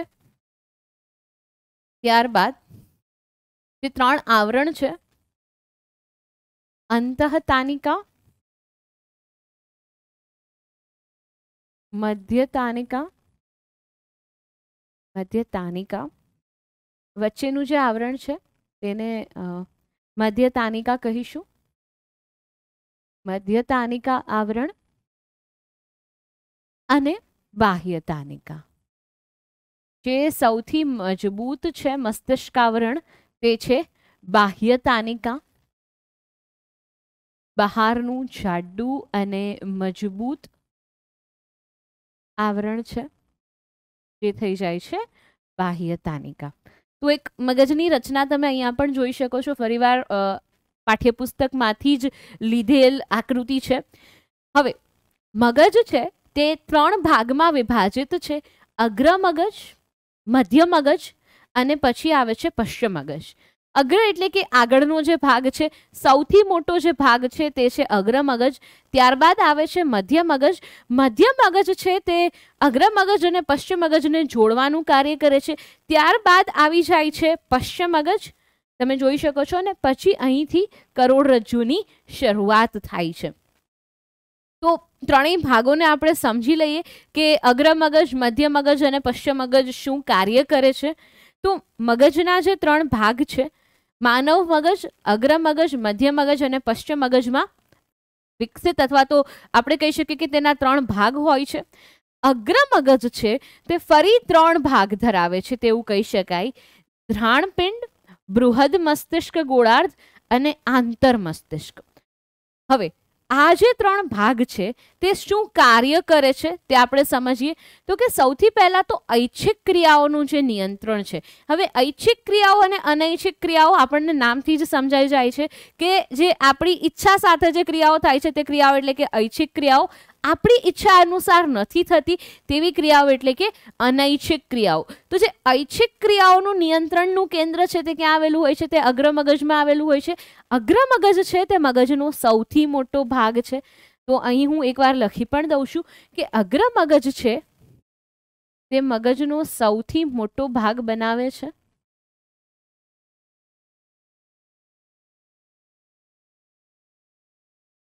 હવે અગ્ર મગજમાં ધ્રાણપિંડ, બૃહદ મસ્તિષ્ક ગોળાર્ધ અને આંતર મસ્તિષ્ક આવેલા હોય છે. અગ્ર મગજમાં ઐચ્છિક ક્રિયાઓનું નિયંત્રણ થાય છે. સાથે સાથે અહીં તમને ધ્રાણપિંડ એવું દેખાય જ છે. તો શ્રવણ, ધ્રાણ અને દ્રષ્ટિ માટેના વિશિષ્ટીકરણ પામેલ વિસ્તારો એટલે કે શ્રવણ સાંભળવાની ક્રિયા, ધ્રાણ સૂંઘવાની ક્રિયા, દ્રષ્ટિ જોવાની ક્રિયા સાથે જે વિસ્તારો સંકળાયેલા છે તે અગ્ર મગજનો ભાગ હોય છે. સાથે સાથે યાદશક્તિ, સમજ શક્તિ, સર્જનાત્મકતા, આ જે બધી વસ્તુઓ છે, અથવા તો આપણે એવું કહી શકીએ કે જ્ઞાન પ્રાપ્ત કરવું, આ બધા જે કૌશલ્ય છે તેનું જે નિયંત્રણ છે, તેનું જે સંચાલન છે તે કોણ કરે છે? તે અગ્ર મગજ કરે છે. તો અગ્ર મગજ છે તે મગજનો સૌથી મોટો ભાગ. તેની અંદરના 3 ભાગ એટલે કે ધ્રાણપિંડ, બૃહદ મસ્તિષ્ક ગોળાર્ધ અને આંતર મસ્તિષ્ક. તેમનું કાર્ય શું છે? તો કે ઐચ્છિક ક્રિયાઓનું નિયંત્રણ કરે છે. શ્રવણ, ધ્રાણ, દ્રષ્ટિ. હવે ધ્રાણપિંડ તમને અહીંયા દેખાય જ છે. તો ધ્રાણ એટલે કે ગંધ સાથે, સુગંધ સાથે સંકળાયેલ જે વિસ્તાર છે તે શ્રવણ સાંભળવાની ક્રિયા, દ્રષ્ટિ જોવાની ક્રિયા સાથેના જે વિશિષ્ટીકરણ પામેલા કેન્દ્રો છે તે પણ અગ્ર મગજનો જ ભાગ બનાવે છે. ખાસ જે સર્જનાત્મકતા છે, જે વિચારશીલતા છે, જે જ્ઞાન પ્રાપ્ત કરવાનું કૌશલ્ય છે, યાદ શક્તિ છે, સમજ શક્તિ છે, તો આ બધી જ જે ક્રિયાઓ છે તેની સાથે જે ભાગ સંકળાયેલો હોય છે તે હોય છે અગ્ર મગજ. આગળ વધીએ છીએ ત્યારબાદ આવી જાય છે મધ્ય મગજ. મધ્ય મગજ મુખ્યત્વે એક કાર્ય કરે છે કે તે અગ્ર મગજ અને પશ્ચિમ મગજને જોડવાનું કાર્ય કરે છે. તેમની વચ્ચેનો ભાગ છે, એટલે કે પહેલા અને ત્રીજા ભાગને જે જોડતો ભાગ છે તે મધ્ય મગજ છે. મધ્ય મગજ ચતુષ્કાય ખંડો ધરાવે છે. આ ચતુષ્કાય ખંડો છે તે દ્રષ્ટિ અને શ્રવણની પરાવર્તી ક્રિયાઓનું નિયંત્રણ કરે છે. દ્રષ્ટિ અને શ્રવણ સાથે જે પરાવર્તી ક્રિયાઓ સંકળાયેલી છે તેના નિયંત્રણના કેન્દ્રો છે તે આ ચતુષ્કાય ખંડોમાં આવી જાય છે. ત્યારબાદ ફરી પશ્ચિમ મગજ. ફરીવાર આ ભાગ છે તે 3 ભાગોમાં વિભાજિત છે. સેતુ અથવા તો પોન્સ, લંબ મજ્જા અને અનુમસ્તિષ્ક. ખાસ યાદ રાખજો વિદ્યાર્થી મિત્રો કે તમારા શરીરનું જે સંતુલન જળવાય છે જ્યારે તમે ચાલતા હોવો છો ત્યારે, અથવા તો હું અત્યારે તમને ભણાવી રહી છું સાથે સાથે મારા સ્નાયુઓ સાથે જે મારું સંતુલન સંકળાયેલું છે, તો આ કોને લીધે જોડાયેલું છે, આ કોને લીધે થાય છે, તો તે થાય છે પશ્ચિમ મગજ. તો શરીરની સમસ્થિતિ અને સંતુલન માટે જવાબદાર છે. શરીરની સમસ્થિતિ અને સંતુલન માટે જે ભાગ જવાબદાર છે તે હોય છે પશ્ચિમ મગજ. એના સિવાય અનૈચ્છિક ક્રિયાઓ ખાસ યાદ રાખજો. ઐચ્છિક ક્રિયાઓ માટે આપણી પાસે અગ્ર મગજ છે, અનૈચ્છિક ક્રિયાઓ માટે કોણ હોય છે? પશ્ચિમ મગજ હોય છે. તો અનૈચ્છિક ક્રિયાઓ જેવી કે રુધિરનું દબાણ છે, લાળ રસનો સ્ત્રાવ છે, ઉલટી થવી, તો આ બધી જે ક્રિયાઓ છે તેની સાથે કોણ જોડાયેલું હોય છે? તેની સાથે જોડાયેલું હોય છે પશ્ચિમ મગજ. હવે અનૈચ્છિક ક્રિયાની વાત આવી છે તો મારો એક સવાલ વિદ્યાર્થી મિત્રો તમને છે કે શું છીંક આવવી એ અનૈચ્છિક ક્રિયા છે, પરાવર્તી ક્રિયા છે? અને તેના વિશે તમારા જે મંતવ્ય છે તે તમે મને કમેન્ટ બોક્સમાં જણાવી શકો છો. તો આ વાત થઈ ગઈ મનુષ્યના મગજની. મનુષ્યના મગજને ફરી એકવાર થોડું ક્વિકલી રિવાઇઝ કરીએ તો કે મનુષ્યનું મગજ મધ્યસ્થ ચેતાતંત્રનો ભાગ છે. ખોપરીમાં રક્ષાયેલું હોય છે 1200 થી 1400 ગ્રામ, જેનું વજન હોય છે 100 અબજ જેટલા ચેતાકોષો ધરાવે છે. આ મનુષ્યનું મગજ છે તે ફરીવાર 3 ભાગમાં વિભાજિત થાય છે. આ 3 ભાગ એટલે કે અગ્ર મગજ, મધ્ય મગજ અને પશ્ચિમ મગજ. પરંતુ મગજ જ્યારે ખોપરીમાં રક્ષાયેલું હોય છે ત્યારે મગજ અને ખોપરી વચ્ચે જે 3 આવરણો આવેલા હોય છે તે આવરણ એટલે કે અંતઃતાનિકા, મધ્યતાનિકા અને બાહ્યતાનિકા. સૌથી બહારનું આવરણ એટલે કે બાહ્યતાનિકા જે ખૂબ જ મજબૂત એવું આવરણ બનાવે છે. આ ઉપરાંત મસ્તિષ્ક મેરુજળ હોય છે, સેરેબ્રોસ્પાઇનલ ફ્લુઇડ પણ જેને કહેવાય છે, તે યાંત્રિક આંચકા સામે રક્ષણ આપવાનું કાર્ય કરે છે. આગળ વધીએ તો 3 ભાગ જે આપણે મગજના જોઈ લીધા તે છે આપણી પાસે અગ્ર મગજ, મધ્ય મગજ અને પશ્ચિમ મગજ. અગ્ર મગજ છે તે ધ્રાણપિંડ, બૃહદ મસ્તિષ્ક ગોળાર્ધ અને આંતર મસ્તિષ્કમાં વિભાજન પામે છે. અગ્ર મગજ એ મગજનો સૌથી મોટો ભાગ બનાવે છે, ઐચ્છિક ક્રિયાઓના નિયંત્રણનું કેન્દ્ર છે. મધ્ય મગજનું કાર્ય શું છે? તો કે સૌથી પહેલા તો તે અગ્ર મગજ અને પશ્ચિમ મગજને જોડવાનું કાર્ય કરે છે. તો આ કામ થઈ ગયું મધ્ય મગજનું. આ ઉપરાંત જે ચતુષ્કાય ખંડો છે તે દ્રષ્ટિ અને શ્રવણની પરાવર્તી ક્રિયાઓનું નિયંત્રણ કરે છે. અને જે અનૈચ્છિક ક્રિયાઓ છે, રુધિરનું દબાણ, લાળ રસનો સ્ત્રાવ, ઉલટી આવવી, આ બધી અનૈચ્છિક ક્રિયાઓ છે. શરીરની સમસ્થિતિ જાળવવાની છે, સંતુલન જાળવવાની જે ક્રિયા છે તે કોના દ્વારા થાય છે? તો તે થાય છે પશ્ચિમ મગજ દ્વારા. તો આ હતી મનુષ્યના મગજની રચના. ખૂબ જ આઈએમપી એવો પ્રશ્ન છે, બોર્ડની પરીક્ષામાં પૂછાઈ શકે એવો પ્રશ્ન છે. તો આટલું બોર્ડની પરીક્ષામાં જ્યારે આપણે લખી આવીએ છીએ તો પૂરેપૂરા માર્ક આમાં પ્રાપ્ત થાય છે. તો એકવાર જોઈ લ્યો અને સાથે સાથે તમારી બુકમાં નોંધી પણ લેજો. તો આગળ વધીએ. હવે આપણે પ્રાણીઓમાં ખાસ કરીને મનુષ્યમાં છે કેવી રીતે CNS સેન્ટ્રલ નર્વસ સિસ્ટમ કાર્ય કરે છે તે જોઈ લીધું. હવે જ્યારે વાત આવે વનસ્પતિની, તો શરૂમાં જ મેં તમને કીધું હતું કે વનસ્પતિ પાસે મનુષ્યની જેમ કે પ્રાણીઓની જેમ કોઈ ચેતાતંત્ર નથી હોતું. તો વનસ્પતિ છે તે આ સંવેદનાનો પ્રતિચાર કઈ રીતે કરે છે તો તે શીખીએ. તો વિદ્યાર્થી મિત્રો ખાસ યાદ રાખજો, વનસ્પતિ છે તે હલનચલન દ્વારા આ સંવેદનાનો પ્રતિચાર કરે છે. પણ તેમાં પણ 2 પ્રકારે હોય છે. એક તો જે હલનચલન હોય છે તે સંકલન, વનસ્પતિઓમાં સંકલન જ્યારે આપણે ભણીએ ત્યારે જે હલનચલન હોય છે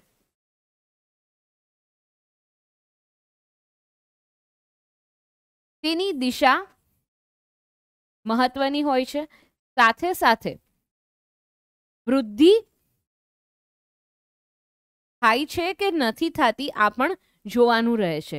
આપ સૌને ખબર હશે કે વનસ્પતિમાં જે હલનચલન હોય છે તેના મુખ્યત્વે આપણે બે ભાગ પાડી શકીએ. એક એવું હલનચલન હોય છે કે જે વૃદ્ધિને કારણે થતું હોય છે, અને બીજું એવું હોય છે કે જે વૃદ્ધિ પ્રેરતું નથી, જે ફક્ત એક પ્રતિચાર હોય છે, જે ફક્ત એક પ્રતિચાર હોય છે. આના માટે બે શબ્દ છે. આ જે હલનચલન છે, જે મૂવમેન્ટ છે, એના માટે બે શબ્દ છે. એક હોય છે નેસ્ટ્રિક મૂવમેન્ટ અને બીજી હોય છે ટ્રોપિક મૂવમેન્ટ. નેસ્ટ્રિક મૂવમેન્ટ એટલે કે એવી મૂવમેન્ટ અથવા તો એવું હલનચલન જે વૃદ્ધિ પ્રેરતું નથી.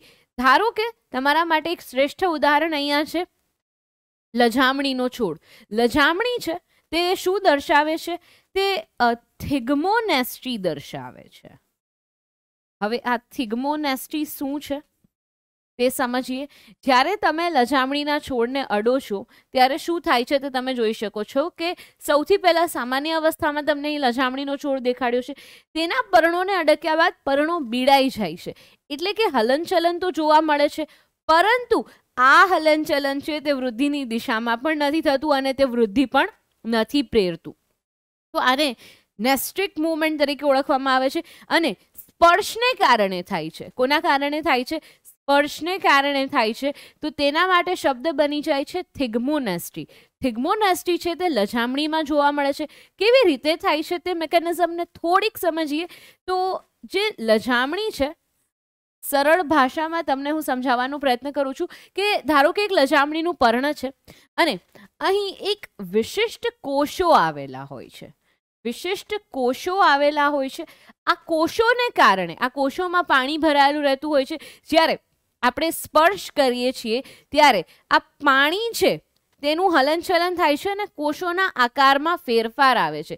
શું થાય છે કે કોષના આકારમાં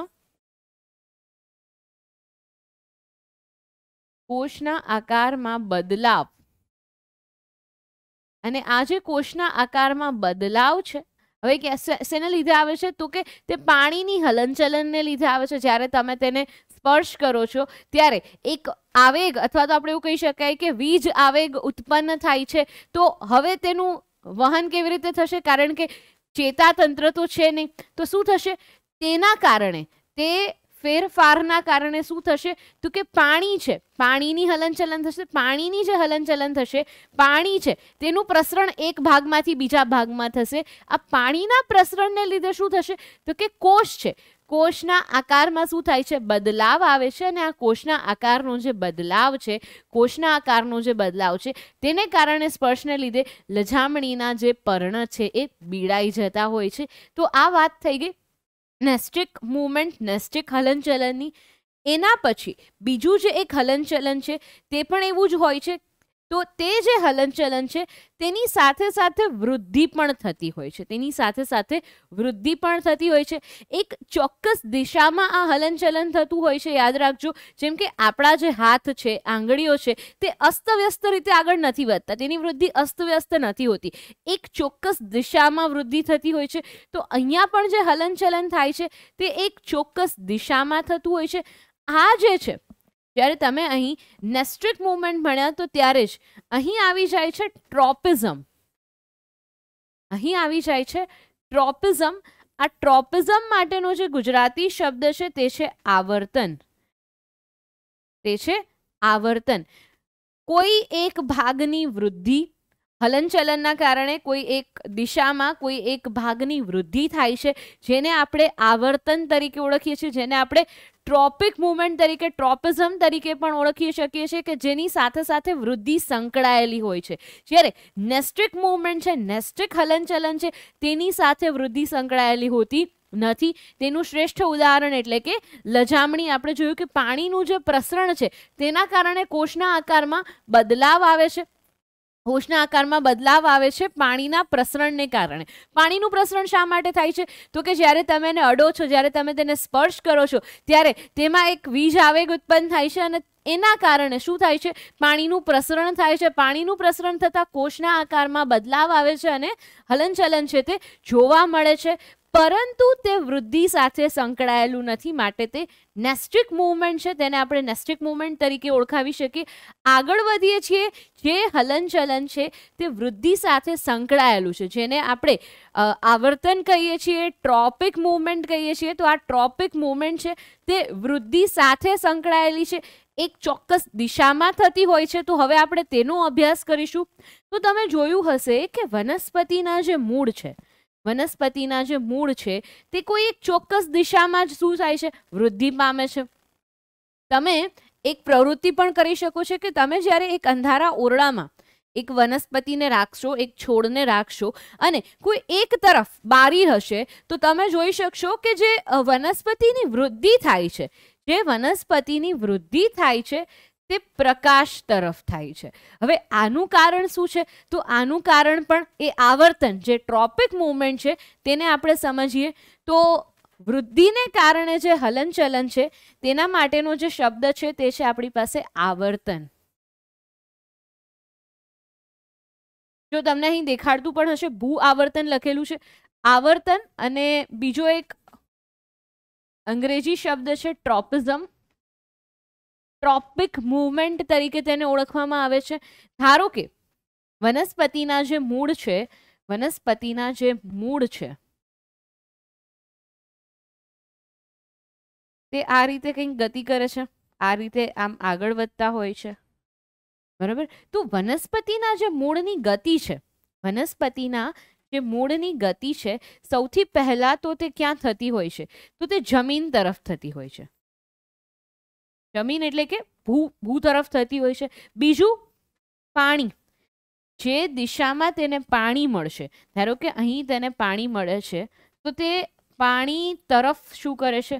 ગતિ કરે છે. તે શું કરે છે? પાણી તરફ ગતિ કરે છે. તો આ જે મૂળની ગતિ છે અને તેની જ સાથે જો હું પ્રકાંડની વાત કરું, તો પ્રકાંડ છે તે પાણીનો સ્ત્રોત અહીંયા છે. જ્યારે પ્રકાંડની વૃદ્ધિ આ રીતે થાય છે, તો પ્રકાંડ છે તે પાણીની વિરુદ્ધ દિશામાં જાય છે. સાથે સાથે તમે એવું કહી શકો કે જમીનની પણ વિરુદ્ધ દિશામાં જાય છે. પણ અહીં હોય છે પ્રકાશ, તો એવું પણ કહી શકાય કે પ્રકાંડ છે તે પ્રકાશની દિશામાં ગતિ કરે છે, પ્રકાશની દિશામાં વૃદ્ધિ પામે છે. તો આ જે સમગ્ર હલનચલન છે તે વૃદ્ધિને કારણે થતું હોય છે, જેને ટ્રોપિઝમ તરીકે ઓળખવામાં આવે છે. હવે આવા કેટલા ટ્રોપિઝમ છે આપણે તેનો અભ્યાસ કરવાનો છે. તો સૌથી પહેલા જો જમીનને હું ભૂ તરીકે લઈ લઉં, અથવા તો જે ગુરુત્વાકર્ષણ છે તેને હું ભૂ તરીકે લઈ લઉં, અને આવર્તન એટલે કે જે વૃદ્ધિને કારણે હલનચલન છે, તો મારી પાસે એક શબ્દ બને છે ભૂ આવર્તન. પછી એક શબ્દ બને છે જલાનુવર્તન. જલ વત્તા આવર્તન, જલાનુવર્તન. પ્રકાશાનુવર્તન,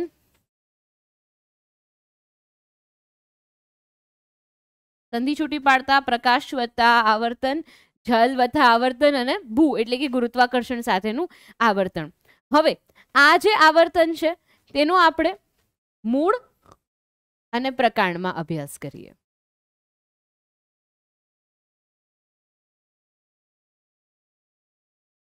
હવે જોઈ લો, ભૂ આવર્તન મૂળ છે તે ગુરુત્વાકર્ષણની દિશામાં જાય છે, નીચેની તરફ ગુરુત્વાકર્ષણ બળની દિશામાં ગતિ કરે છે.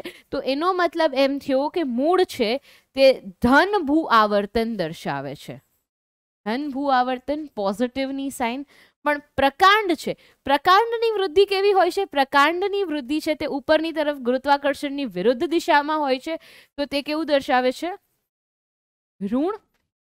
એટલે કે જો એ ફેક્ટર જેમ કે ભૂ ગુરુત્વાકર્ષણની દિશામાં તેના તરફ ગતિ થાય તો તેને આપણે પોઝિટિવ તરીકે લઈએ છીએ, અને તેની વિરુદ્ધ દિશામાં ગતિ થાય તો તેને આપણે નેગેટિવ તરીકે લઈએ છીએ. હવે આગળ વધીએ. જલાનુવર્તન. જલ પાણી. મૂળ છે તે શું કરે છે તો કે જલ, પાણીનો જે સ્ત્રોત છે તેની દિશામાં ગતિ કરે છે. પ્રકાંડ બિલકુલ ઉલટું, ઋણ, જલાનું વર્તન. હવે તમે અહીં જોઈ શકો છો પ્રકાશની દિશામાં કોની ગતિ છે તો કે પ્રકાંડ છે. પ્રકાંડ છે તે પ્રકાશની દિશામાં ગતિ કરે છે. તો અહીંયા જ્યારે પ્રકાશની દિશામાં ગતિ થાય છે પ્રકાંડની, તો અહીંયા હું લખીશ ધન. જ્યારે મૂળ છે તે પ્રકાશની વિરુદ્ધ દિશામાં ગતિ કરે છે, તે નીચેની તરફ ગતિ કરે છે, પ્રકાશની વિરુદ્ધ દિશામાં ગતિ કરે છે. તો અહીંયા હું લખીશ ઋણ. હવે આના માટેના જે અંગ્રેજી શબ્દ છે તેને પણ આપણે એકવાર જોઈ લઈએ. તો સૌથી પહેલા આવી જાય છે ભૂ આવર્તન, ભૂ જીઓટ્રોપિઝમ. જીઓટ્રોપિઝમ. પાણીને જો હું હાઇડ્રા અથવા હાઇડ્રો તરીકે લઈ લઉં તો હાઇડ્રોટ્રોપિઝમ. લાઇટ અથવા તો પ્રકાશ માટે જે શબ્દ વપરાય છે તે ફોટો, ફોટોટ્રોપિઝમ.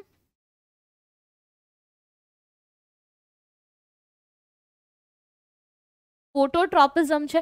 અને એક ખાસ જે બે ટ્રોપિઝમ બાકી રાખ્યા છે તે તમને હું અહીં કરાવું છું. તો સૌથી પહેલું તો અહીંયા જે થાય છે તમે જોઈ શકો છો કે જ્યારે પરાગ નલિકા છે, પરાગ નલિકા તમને અહીં દેખાઈ રહી છે, અહીં તમને પરાગ નલિકા દેખાઈ રહી છે. હવે પરાગ નલિકા છે તે ક્યારે નિર્માણ પામે છે તે સમજાવી દઉં છું. તો કે જ્યારે પરાગનયનની પ્રક્રિયા થતી હોય છે તે સમયે, જ્યારે અહીંથી પરાગનયનની પ્રક્રિયા બાદ પરાગ નલિકા છે તેનું પરાગરજ લઈ જાય છે અને ક્યાં જાય છે? અંડક તરફ વૃદ્ધિ પામે છે. હવે આ જે પ્રક્રિયા છે પરાગ નલિકાની જે વૃદ્ધિ છે તે ક્યારે શરૂ થશે? તે ત્યારે જ શરૂ થશે જ્યારે અહીંયા સ્ત્રી કેસર ઉપર પરાગરજ આવી હશે. હવે આ પરાગરજ આવશે તો તે શું કરશે? આ પરાગરજ છે તે અમુક એવા રાસાયણિક સંદેશા, અમુક એવા રસાયણો જે બનાવે છે, સિન્થેસાઇઝ કરે છે, કે જે આ રસાયણો છે તે શું કરે છે? પરાગ નલિકાની વૃદ્ધિ પ્રેરે છે. ત્યારબાદ જ પરાગ નલિકાનું નિર્માણ થાય છે. ત્યાં સુધી પરાગ નલિકાનું નિર્માણ થતું નથી. તો જે આ પરાગ નલિકાનું જે નિર્માણ છે કંઈક રસાયણના લીધે થયું છે અને સાથે સાથે પરાગ નલિકાની અંડક તરફની આપણે વૃદ્ધિ પણ કહી શકીએ.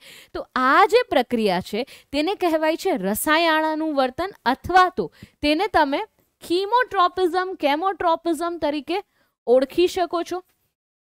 કેમોટ્રોપિઝમ નું શ્રેષ્ઠ ઉદાહરણ છે કે પરાગ નલિકા છે, પરાગ નલિકા ની અંડક તરફ વૃદ્ધિ.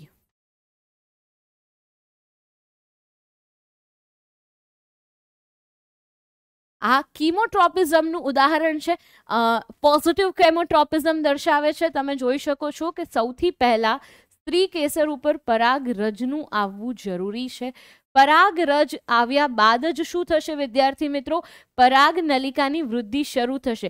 કારણ કે પરાગરજ દ્વારા જ તે રસાયણ છે તે બનાવવામાં આવશે. તો રસાયણાનું વર્તન છે, અથવા તો જેને કેમોટ્રોપિઝમ પણ કહી શકાય.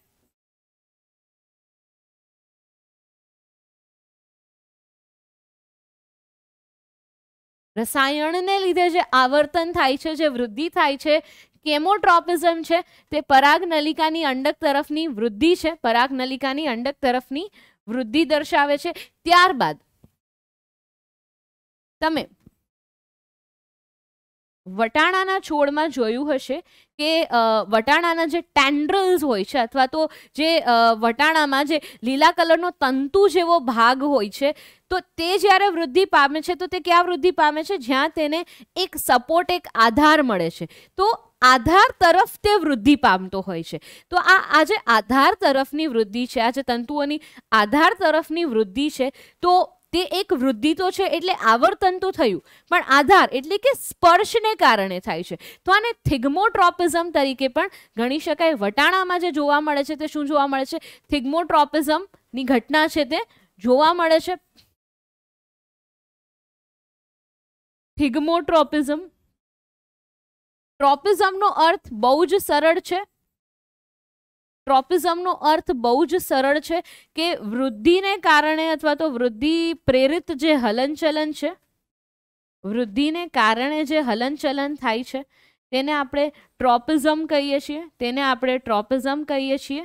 હવે થિગ્મો, સ્પર્શાનુવર્તન. આનો જે ગુજરાતી શબ્દ છે તે છે સ્પર્શાનુવર્તન. તો આ હતું વનસ્પતિમાં સંકલન. વનસ્પતિ છે તેની પાસે ચેતાતંત્રનો અભાવ હોય છે, ચેતાકોષ નથી હોતા. તો વનસ્પતિ છે તે કોઈ પણ ઘટનાનો પ્રતિચાર કેવી રીતે આપે છે? તો વનસ્પતિ છે તે ઘટનાનો પ્રતિચાર હલનચલન દ્વારા આપે છે. કયા બે હલનચલન જોયા? એક જોયું વૃદ્ધિને કારણે, અને એક હલનચલન છે તે વૃદ્ધિથી સંપૂર્ણપણે સ્વતંત્ર છે. જે હલનચલન વૃદ્ધિથી સંપૂર્ણપણે સ્વતંત્ર છે તેને આપણે નેસ્ટ્રિક મુવમેન્ટ એવું નામ આપ્યું. અને તેનું શ્રેષ્ઠ ઉદાહરણ એટલે કે લજામણીના પર્ણો, જ્યારે તમે તેને અડો છો તો બીડાઈ જાય છે.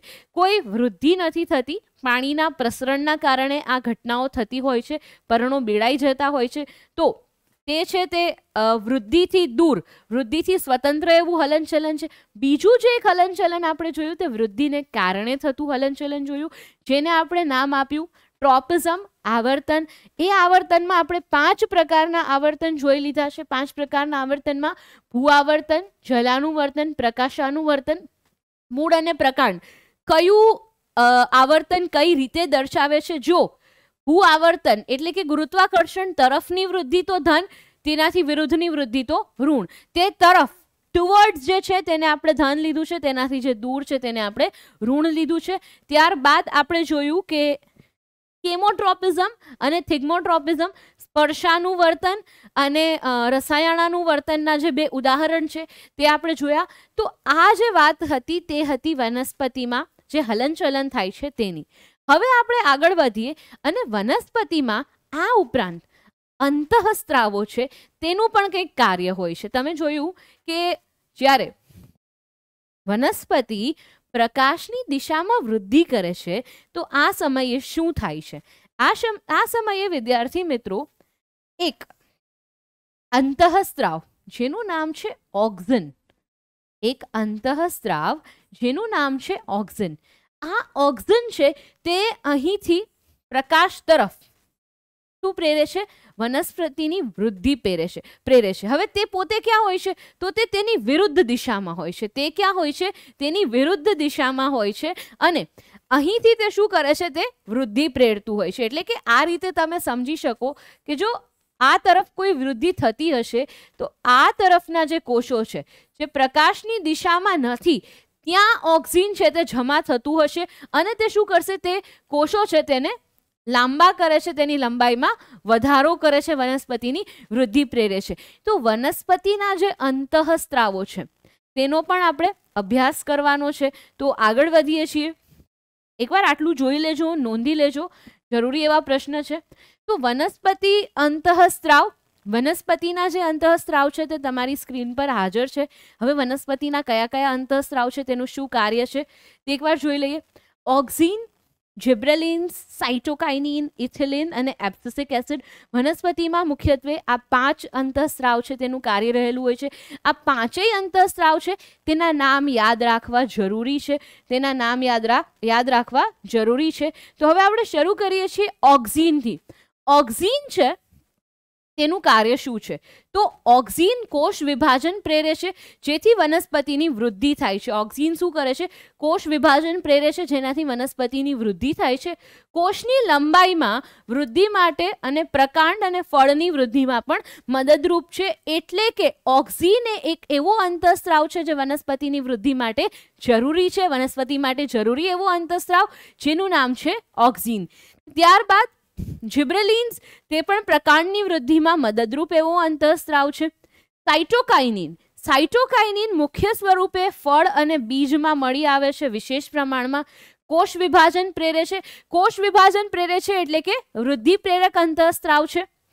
ઇથિલિન અને એબ્સિસિક એસિડ તમને જે ફળ પાકી ગયાની જે મીઠી સુગંધ આવે છે, તો તે મીઠી સુગંધ છે તો તે ફળ પાકે છે કોને લીધે? તો તે ફળ પાકવાનું જે કાર્ય છે, ફળના પાકવાની ઘટના સાથે જે અંતઃસ્ત્રાવ સંબંધિત છે તે અંતઃસ્ત્રાવ છે ઇથાઇલિન, ઇથિલિન, અને ત્યારબાદ આવે છે એબ્સિસિક એસિડ, જે વૃદ્ધિને અટકાવે છે અથવા તો જે તમે જોયું હશે કે પર્ણો કરમાઈ જાય છે.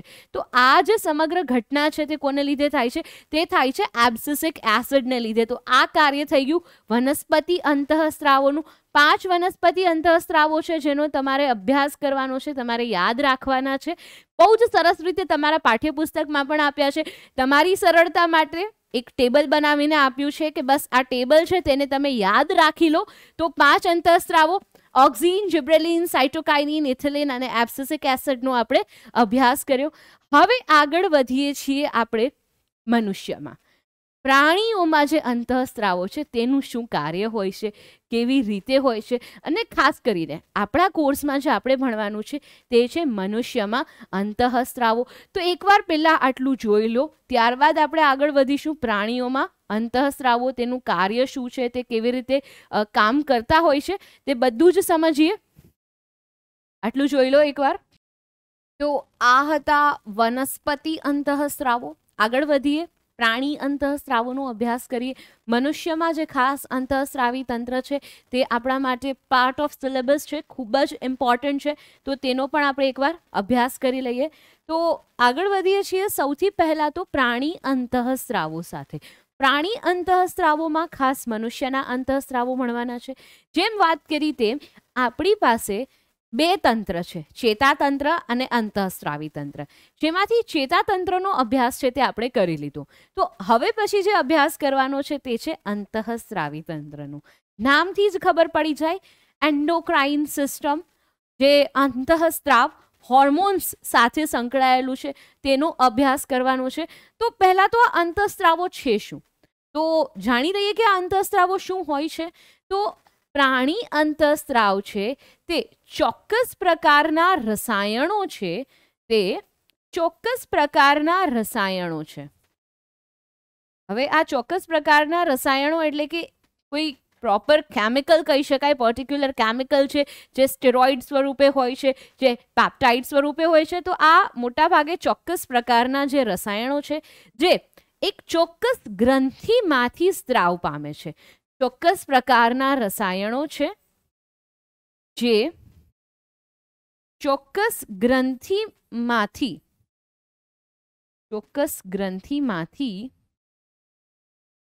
સ્ત્રાવ પામે છે અથવા તો સ્ત્રવે છે. બીજું, આ જે અંતઃસ્ત્રાવો છે તેમનું જે વહન છે, તેમનું જે શરીરમાં વહન થાય છે તે રુધિર મારફતે થાય છે. એટલે કે અંતઃસ્ત્રાવોના વહન માટે આપણી પાસે કોઈ એવી સ્પેશિયલ જે વાહિની છે તે નથી આવેલી હોતી. તો તે રુધિર મારફતે શરીરમાં વહન પામે છે. અને એટલે જ અંતઃસ્ત્રાવી ગ્રંથિઓને ડક્ટલેસ ગ્લેન્ડ કહેવાય છે. એટલે કે તેમની સાથે કોઈ નળી જોડાયેલી હોતી નથી, તે સીધા રુધિરમાં જ વહન પામે છે. તો લખી શકાય કે તે રુધિર મારફતે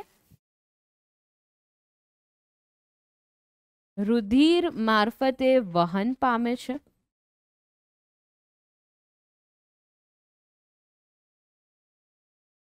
આ ઉપરાંત આ જે અંતઃસ્ત્રાવ છે તે ચોક્કસ ગ્રંથિમાંથી સ્રવે છે, એક ચોક્કસ કાર્ય કરતા હોય છે. એટલે કે તેમનો જે ટાર્ગેટ સેલ છે તે પણ બહુ ફિક્સ હોય છે કે તેને ક્યાં કાર્ય કરવાનું છે. તો એવું પણ કહી શકાય કે તેમનું જે કાર્ય અંગ છે તે નિશ્ચિત હોય છે કે તે કોઈ એક પ્રોપર પેશી છે કે કોષ છે તેના ઉપર જ કાર્ય કરતા હોય છે.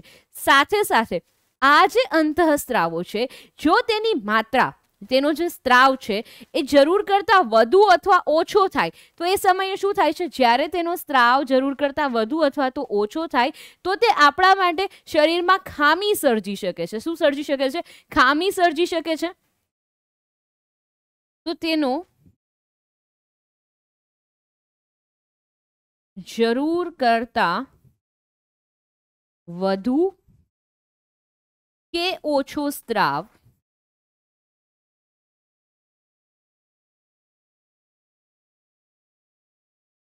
ખામી સર્જી શકે છે. આ ઉપરાંત તે એવા રસાયણો છે જે હવે અંતઃસ્રાવ કરે છે શું, જે રસાયણ છે તે રસાયણ એક સંદેશાવાહકનું કામ કરે છે. કોઈ એક ચોક્કસ પેશી કે કોષને જઈને કંઈક સંદેશો આપે છે, તેની પાસેથી કંઈક કાર્ય કરાવે છે. હવે હું તમને એમ કહું કે તે એ ગ્રંથિમાંથી ઉદ્ભવે છે, બી તેનો ટાર્ગેટ છે, તો શું કરશે? એ માંથી ઉદ્ભવી રુધિર મારફતે ક્યાં જશે? બી માં જશે. બી પાસે તેને જે કાર્ય કરાવવાનું છે તે કાર્ય કરાવે છે. એનો મતલબ એમ કે આ જે અંતઃસ્ત્રાવ છે તે રાસાયણિક સંદેશાવાહકોનું કાર્ય કરે છે. તે શેનું કાર્ય કરે છે? તે રાસાયણિક સંદેશાવાહકો છે.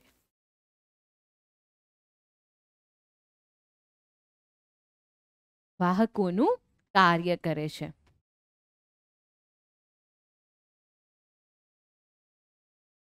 આગળ વધીએ તો અંતઃસ્ત્રાવ જે ગ્રંથિમાંથી ઉદ્ભવે તેને કહેવાય અંતઃસ્ત્રાવી ગ્રંથિ.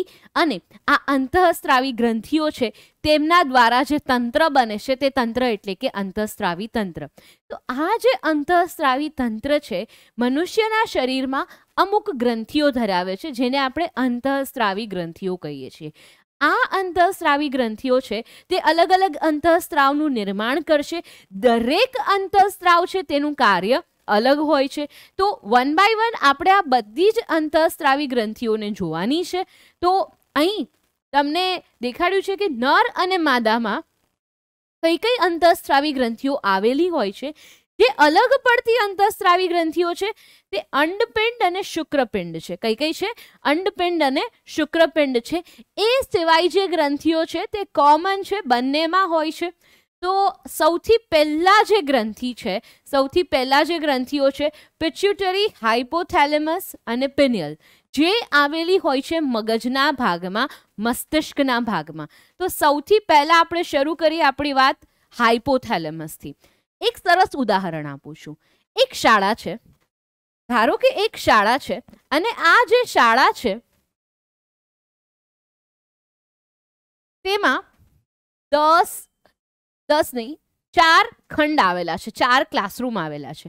આ 4 ક્લાસરૂમ છે તે 4 ક્લાસરૂમ દીઠ આપણી પાસે એક એક ટીચર છે જેને આપણે નામ આપ્યું છે teacher A, teacher B, teacher C અને ટીચર ડી. હવે આ ચારેય ટીચર્સ છે, આ ચારેય ટીચર્સનું કોઓર્ડિનેશન કરવા માટે આપણી પાસે એક પ્રિન્સિપલ છે જેને આપણે નામ આપી દીધું પી. હવે શું થશે? પ્રિન્સિપલ છે તે આદેશ આપશે ટીચરને. ટીચર શું કરશે? ટીચર તે કામ વિદ્યાર્થીઓ પાસે કરાવશે.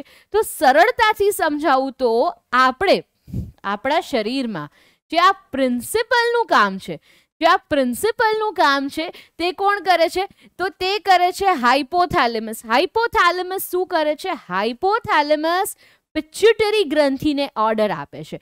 પિટ્યુટરી ગ્રંથિ છે તે માસ્ટર ગ્લેન્ડ છે, એટલે કે પિટ્યુટરી ગ્રંથિ છે તેના કનેક્શનમાં બીજી બધી જ ગ્રંથિઓ અંતઃસ્રાવી ગ્રંથિઓ છે એવું કહી શકાય. તો હવે શું થશે? હાઇપોથેલેમસ નો જે કમાન્ડ છે એ આવ્યો પિટ્યુટરી પાસે. પિટ્યુટરી છે તેની પાસે બધી જ ગ્રંથિઓ માટે અલગ અલગ અંતઃસ્ત્રાવ છે. જ્યાં સુધી પિટ્યુટરી ગ્રંથિ આદેશ નહીં આપે ત્યાં સુધી બીજી કોઈ ગ્રંથિઓ છે તે પોતાનું કાર્ય નહીં કરે. આપણે તેવું સમજીએ તો પિટ્યુટરી છે તે શું થઈ? આ સમગ્ર સિસ્ટમની, આ સમગ્ર તંત્રની માસ્ટર થઈ. શું થઈ? માસ્ટર થઈ. તો પિટ્યુટરી ગ્રંથિને કહેવાય છે માસ્ટર ગ્લેન્ડ. માસ્ટર ગ્લેન્ડની ઉપર બેસે છે સુપ્રીમ કમાન્ડર. સુપ્રીમ કમાન્ડર છે હાઇપોથેલેમસ. હાઇપોથેલેમસનો ઓર્ડર આવ્યો પિટ્યુટરીને. પિટ્યુટરી શું છે? માસ્ટર ગ્લેન્ડ છે. માસ્ટર ગ્લેન્ડ છે તે અલગ અલગ અંતઃસ્ત્રાવના નિર્માણ દ્વારા અલગ અલગ અંતઃસ્ત્રાવ થકી અલગ અલગ ગ્રંથિઓને શું આપે છે? મેસેજ આપે છે. તો વન બાય વન આપણે આ બધી જ ગ્રંથિઓને ભણીએ, તેમનું સ્થાન ક્યાં છે તે આપણે જોઈ લઈએ. તો શરૂ કરીએ છીએ આપણે. ખાસ યાદ રાખજો, હાઇપોથેલેમસ. હાઇપોથેલેમસ મગજમાં થેલેમસની નીચેના ભાગમાં આવેલી હોય છે. થેલેમસની નીચેના ભાગમાં આવેલી હોય છે. હવે તમે જોઈ શકો છો હાઇપોથેલેમસ એ આપણું સુપ્રીમ કમાન્ડર છે. સુપ્રીમ કમાન્ડર ઓર્ડર આપે છે પિટ્યુટરીને. કેવી રીતે ઓર્ડર આપે છે? પિટ્યુટરીને ઓર્ડર આપે છે કે જાઓ तुम हॉर्मोन्स को रिलीज करो. જ્યારે હોર્મોન્સ રિલીઝ કરવાની વાત છે તો આવી જાય છે રિલીઝિંગ હોર્મોન, જે પિટ્યુટરીના સ્ત્રાવને પ્રેરે છે. એની જ સાથે એક બીજો શબ્દ છે ઇન્હિબિટ, એટલે કે રોકવું. રિલીઝ કરવું, સ્ત્રાવ પ્રેરવો. ઇન્હિબિટ એટલે કે રોકવું. ફરી હાઇપોથેલેમસ આવશે વિથ ધ ઇન્હિબિટિંગ હોર્મોન IH, જે શું કરે છે? પિટ્યુટરીના સ્ત્રાવને અવરોધે છે. તો સુપ્રીમ કમાન્ડરનો ઓર્ડર આવ્યો છે કે રિલીઝ કરો હોર્મોન્સને, તો આ રિલીઝિંગ હોર્મોન છે તે ક્યાં જશે? પિટ્યુટરી પાસે જશે. Pituitary is the master gland. Pituitary ક્યાં આવેલી હોય છે? પિટ્યુટરી એકદમ હાઇપોથેલેમસની નીચેના ભાગમાં. જો સુપ્રીમ કમાન્ડર, હવે આવી ગયા છીએ આપણે માસ્ટર ગ્લેન્ડ પાસે. માસ્ટર ગ્લેન્ડ છે એ તો બહુ બધી અંતઃસ્ત્રાવી ગ્રંથિઓની શું છે? માસ્ટર છે. તો તેની પાસે છે જે અંતઃસ્ત્રાવ, તે છે અલગ અલગ ગ્રંથિઓ માટે. જેમ કે સૌથી પહેલા તેની પાસે છે ગ્રોથ હોર્મોન, શરીરની વૃદ્ધિના નિયંત્રણ માટે. જેમ તમારી ઉંમર વધે છે તેમ તમારા શરીરની વૃદ્ધિ થાય છે, હાઇટ, તમારી ઊંચાઈ વધે છે. તો આ વૃદ્ધિ કોને લીધે થાય છે? વૃદ્ધિ થાય છે ગ્રોથ હોર્મોનના કારણે. ગ્રોથ હોર્મોન છે તે શરીરની વૃદ્ધિનું નિયંત્રણ કરે છે. ત્યારબાદ થાઇરોઇડ સ્ટિમ્યુલેટિંગ હોર્મોન. હવે જો હજી એક ગ્રંથિ આવે છે થાઇરોઇડ ગ્રંથિ, જે આપણે ગળાના ભાગમાં આવેલી હોય છે. તો આ ગળાના ભાગમાં જે ગ્રંથિ આવેલી છે, જે થાઇરોઇડ ગ્રંથિ આવેલી છે, તો થાઇરોઇડ ગ્રંથિને ઓર્ડર કોણ આપે છે? પિટ્યુટરી ગ્રંથિ આપે છે. તેને કહે છે કે ભાઈ તમારે થાઇરોક્સિનનો અંતઃસ્ત્રાવ કરવાનો છે. એટલે કે થાઇરોઇડ ગ્રંથિની વૃદ્ધિ અને તેમાંથી થાઇરોક્સિનના અંતઃસ્ત્રાવને પ્રેરે છે. તો આ થાઇરોઇડ સ્ટિમ્યુલેટિંગ હોર્મોન પણ ક્યાંથી આવે છે? પિટ્યુટરીમાંથી આવે છે. ત્યારબાદ ગોનાડોટ્રોપિક હોર્મોન, ફોલિકલ સ્ટિમ્યુલેટિંગ હોર્મોન. પુરુષોમાં અને સ્ત્રીઓમાં આ જે હોર્મોન્સ છે તેનું કાર્ય શું હોય છે? તો શુક્રાણુ જનન, સ્ત્રીઓમાં અંડકોષની વૃદ્ધિ અને પુખ્તતા તરફ તેમને પ્રેરે છે. બેઝિકલી ગોનાડોટ્રોપિક, અહીં નામ જ કહી દે છે કે ગોનેડ્સ, શુક્રપિંડ અને અંડપિંડ સાથે સંકળાયેલો કોઈ સ્ત્રાવ છે. ત્યારબાદ લ્યુટનાઇઝિંગ હોર્મોન, પુરુષોમાં એન્ડ્રોજન અને સ્ત્રીઓમાં પ્રોજેસ્ટેરોનના અંતઃસ્ત્રાવને પ્રેરવાનું કાર્ય કરે છે. દરેક અંતઃસ્ત્રાવ, વિદ્યાર્થી મિત્રો આપણે વાત કરીએ કે કોઈ એક સ્પેસિફિક અંગ, કોષ કે પેશી ઉપર કાર્ય કરે છે. તેનું કાર્ય નિશ્ચિત હોય છે. તો અહીં તમને તેના કાર્ય દેખાડ્યા છે. હજુ પિટ્યુટરી છે તેનું લિસ્ટ લાંબુ છે, કારણ કે તે માસ્ટર ગ્લેન્ડ છે. એવું કહી શકાય કે તેની પાસે બધી જ ગ્રંથિઓની કમાન છે. આગળ વધીએ પિટ્યુટરી સાથે તો ઓક્સિટોસિન અને વાસોપ્રેસિન. ઓક્સિટોસિન છે બાળકના જન્મ સમયે સ્ત્રીના ગર્ભાશયના સ્નાયુઓનું જે સંકોચન થાય છે. જ્યારે સ્ત્રી બાળકને જન્મ આપે છે તે સમયે ગર્ભાશયના સ્નાયુઓનું સંકોચન થાય છે. તો આ કોના કારણે થાય છે? આ થાય છે ઓક્સિટોસિનને કારણે. સ્તન ગ્રંથિમાંથી દુગ્ધસ્ત્રાવને પ્રેરે છે. એટલે કે બાળકના જન્મ બાદ સ્ત્રીના સ્તન ગ્રંથિમાંથી જે દુગ્ધસ્ત્રાવ થતો હોય છે તેને પણ કોણ પ્રેરે છે? ઓક્સિટોસિન પ્રેરે છે. હવે આ ઓક્સિટોસિન ક્યાંથી આવે છે? ઓક્સિટોસિન આવે છે પિટ્યુટરીમાંથી. સાથે સાથે વાસોપ્રેસિન, ADH જે હોર્મોનનું નામ છે, એન્ટી ડાયુરેટિક હોર્મોન, મૂત્રમાંથી પાણીનું પુનઃ શોષણ ઉત્તેજન પામે છે. એટલે કે તેનું કાર્ય છે કે જ્યારે કિડની છે તે બ્લડનું ફિલ્ટરેશન કરે છે, રુધિરનું ગાળણ કરે છે, મૂત્ર નિર્માણની પ્રક્રિયા ચાલતી હોય છે, ત્યારે જો જરૂર કરતાં વધારે પાણી છે શરીરમાંથી જતું હોય તો તેનું પુનઃ શોષણ કરવું પડે છે. આ પુનઃ શોષણ કરવા માટેનો અંતઃસ્ત્રાવ એટલે કે વેસોપ્રેસિન. વેસોપ્રેસિન અંતઃસ્ત્રાવ ક્યાંથી આવે છે? તો તે આવે છે પિટ્યુટરીમાંથી. તો આટલા અંતઃસ્ત્રાવ છે તે ક્યાંથી આવતા હતા? પિટ્યુટરીમાંથી આવતા હતા. પિટ્યુટરીથી થોડાક આગળ જઈએ, હજી એક ગ્રંથિ છે. તમને સમયે ભૂખ લાગી જાય છે? યસ, લાગે છે. ત્યારે તમે વિદેશ યાત્રા કરો છો ત્યારે શું થાય છે? તમે જેટલેગ અનુભવો છો. એટલે કે તમારી જે બાયોલોજિકલ ક્લોક છે તે ખોરવાઈ જાય છે. તો આ બાયોલોજિકલ ક્લોક ખોરવાવી એટલે કે સમયમાં જે ઉપર નીચે થાય છે, જ્યારે તમે એક જગ્યાએથી બીજી જગ્યાએ જાઓ છો, એક દેશમાંથી બીજા દેશમાં, એક ખંડમાંથી બીજા ખંડમાં જાઓ છો, એ સમયે શું થાય છે? તો કે એ સમયે ટાઈમ ઝોનના તફાવતને કારણે તમે એક સમયમાંથી બીજા ટાઈમ ઝોનમાં જાઓ છો. એ સમયે તમારી જે બાયોલોજિકલ ક્લોક છે તેના ઉપર પણ અસર પડતી હોય છે. એટલે કે તમને એક પર્ટિક્યુલર સમયે ઊંઘ આવવી, જાગવું, ખાવાની જે ઈચ્છા, જે ભૂખ લાગે છે, જે થાય છે, તે બધું જ છે તે ડિસ્ટર્બ થતું હોય છે. તો આ જે પર્ટિક્યુલર બાયોલોજિકલ ક્લોક છે, જે બાયોલોજિકલ રિધમ સેટ કરે છે, તે અંતઃસ્રાવ ક્યાંથી આવે છે? તો તે આવે છે મેલેટોનિન પિનિયલ ગ્રંથિમાંથી, છે મસ્તિષ્ક અર્ધ ગોળાર્ધોની વચ્ચે આવેલી હોય છે. તો મેલેટોનિન અંતઃસ્રાવ બાયોલોજિકલ ક્લોકનું નિયમન કરે છે. આગળ વધીએ, થાઇરોઇડ ગ્રંથિ. થાઇરોઇડ ગ્રંથિ ગળાના ભાગમાં આવેલી હોય છે. થાઇરોઇડ ગ્રંથિ છે તે ગળાના ભાગમાં આવેલી હોય છે. તમે જોઈ શકો છો અહીં થાઇરોઇડ અને પેરાથાઇરોઇડ બે ગ્રંથિઓ આવેલી છે. આ જે ગ્રંથિ છે તે શું કરે છે? તો થાઇરોઇડ ગ્રંથિ છે તે થાઇરોક્સિન અંતઃસ્રાવ પ્રેરે છે શરીરના વિકાસ માટે તથા ચયાપચયની ક્રિયાઓ, જેને આપણે મેટાબોલિક રેટ કહીએ છીએ, મેટાબોલિઝમ કહીએ છીએ, તેના માટેની જે ક્રિયાઓનું જે નિયમન કોણ કરે છે? થાઇરોક્સિન કરે છે. ત્યારબાદ થાઇમસ ગ્રંથિ આવી જાય છે છાતીના ઉપરના ભાગમાં, હૃદયની સહેજ ઉપર. વ્હાઇટ બ્લડ સેલ્સના નિર્માણ માટે જરૂરી એવો થાઇમોસિન અંતઃસ્રાવ છે તે ક્યાંથી આવે છે? તે આવે છે થાઇમસ ગ્રંથિમાંથી. એડ્રિનલ ગ્રંથિ. એડ્રિનલ ગ્રંથિ છે તે જોડમાં આવેલી હોય છે, તે બંને મૂત્રપિંડની ઉપર આવેલી હોય છે. એડ્રિનલ ગ્રંથિ છે તે એડ્રિનાલિન અંતઃસ્રાવનું નિર્માણ કરે છે. એડ્રિનાલિન તમે સાંભળ્યું હશે, એડ્રિનાલિન રશ, અથવા તો કોઈ એવી સિચ્યુએશન કે જ્યાં તમારી પાસે ફાઇટ ઓર ફ્લાઇટ, લડો યા ભાગો જેવી કન્ડિશન હોય છે, તો આ બધું કોને લીધે થાય છે? તે થાય છે એડ્રિનાલિનના લીધે. એટલે કે લડો યા ભાગો, ફાઇટ ઓર ફ્લાઇટ જેવી પરિસ્થિતિમાં મદદરૂપ છે. કેવી રીતે? ધારો કે તમે ચાલીને જાઓ છો અને તમારી પાછળ કૂતરું પડ્યું, તો શું થશે? તમે દોડવા લાગશો, બચાવ માટે તમારા હૃદયના ધબકારા વધી જશે. તો આ શું કામે થાય છે? આ થાય છે એડ્રિનાલિનની અસરના કારણે. સાથે સાથે એક બીજો અંતઃસ્રાવ હોય છે નોર એડ્રિનાલિન.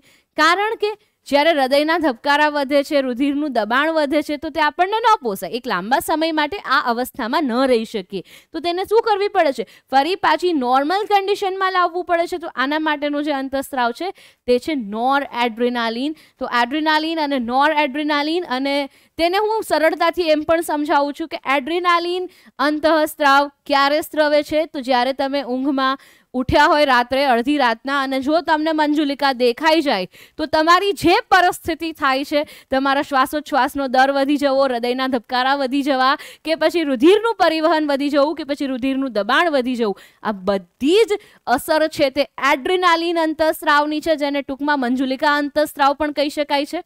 ત્યારબાદ સ્વાદુપિંડ, જઠર અને નાના આંતરડાની વચ્ચે આવેલ છે.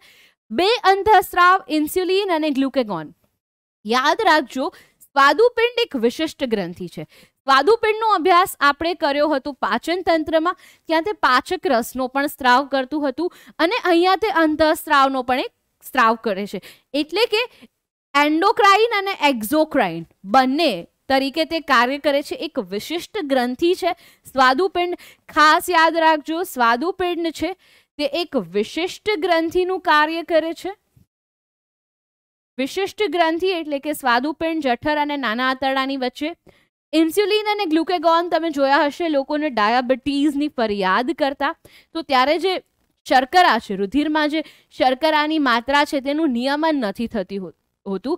આ જે નિયમન છે, આ નિયમનનું કાર્ય કરે છે ઇન્સ્યુલિન અને ગ્લુકેગોન. તો ઇન્સ્યુલિન, ગ્લુકેગોન રુધિરમાં શર્કરાની માત્રાનું નિયમન કરે છે. જો તે નથી કરી શકતા, જો નિયમન ખોરવાય છે, તો ડાયાબિટીસ, મધુપ્રમેહનો રોગ થાય છે.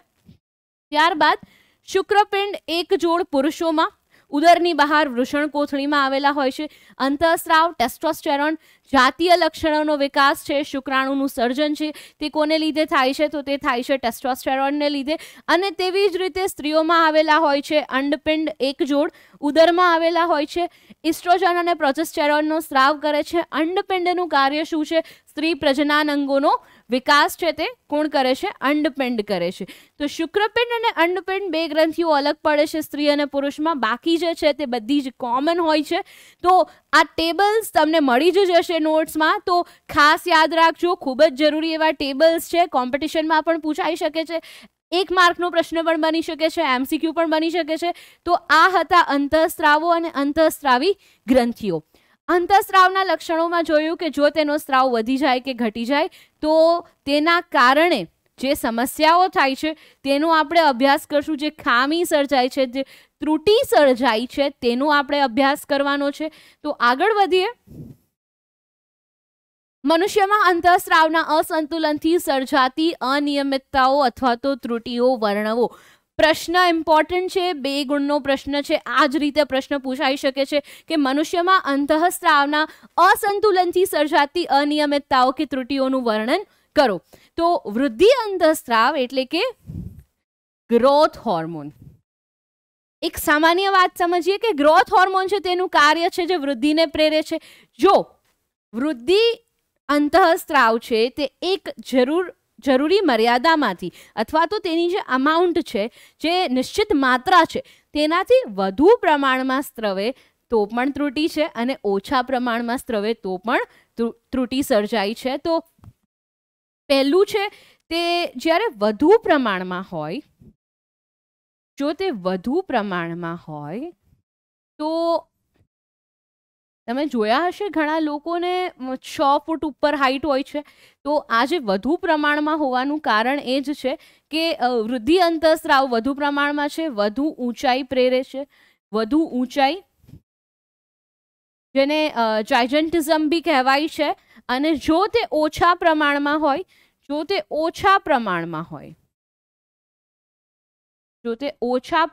હશે તો તે શરીરનો વિકાસ છે તે સંપૂર્ણ રીતે નહીં થવા દે અને આ પરિસ્થિતિને વામનતા તરીકે, ડ્વોર્ફિઝમ અને જાયજન્ટિઝમ આ 2 ડિસઓર્ડર્સ છે, આ 2 ત્રુટિઓ છે જે તમારે યાદ રાખવાની હોય છે વૃદ્ધિ અંતઃસ્રાવના કારણે.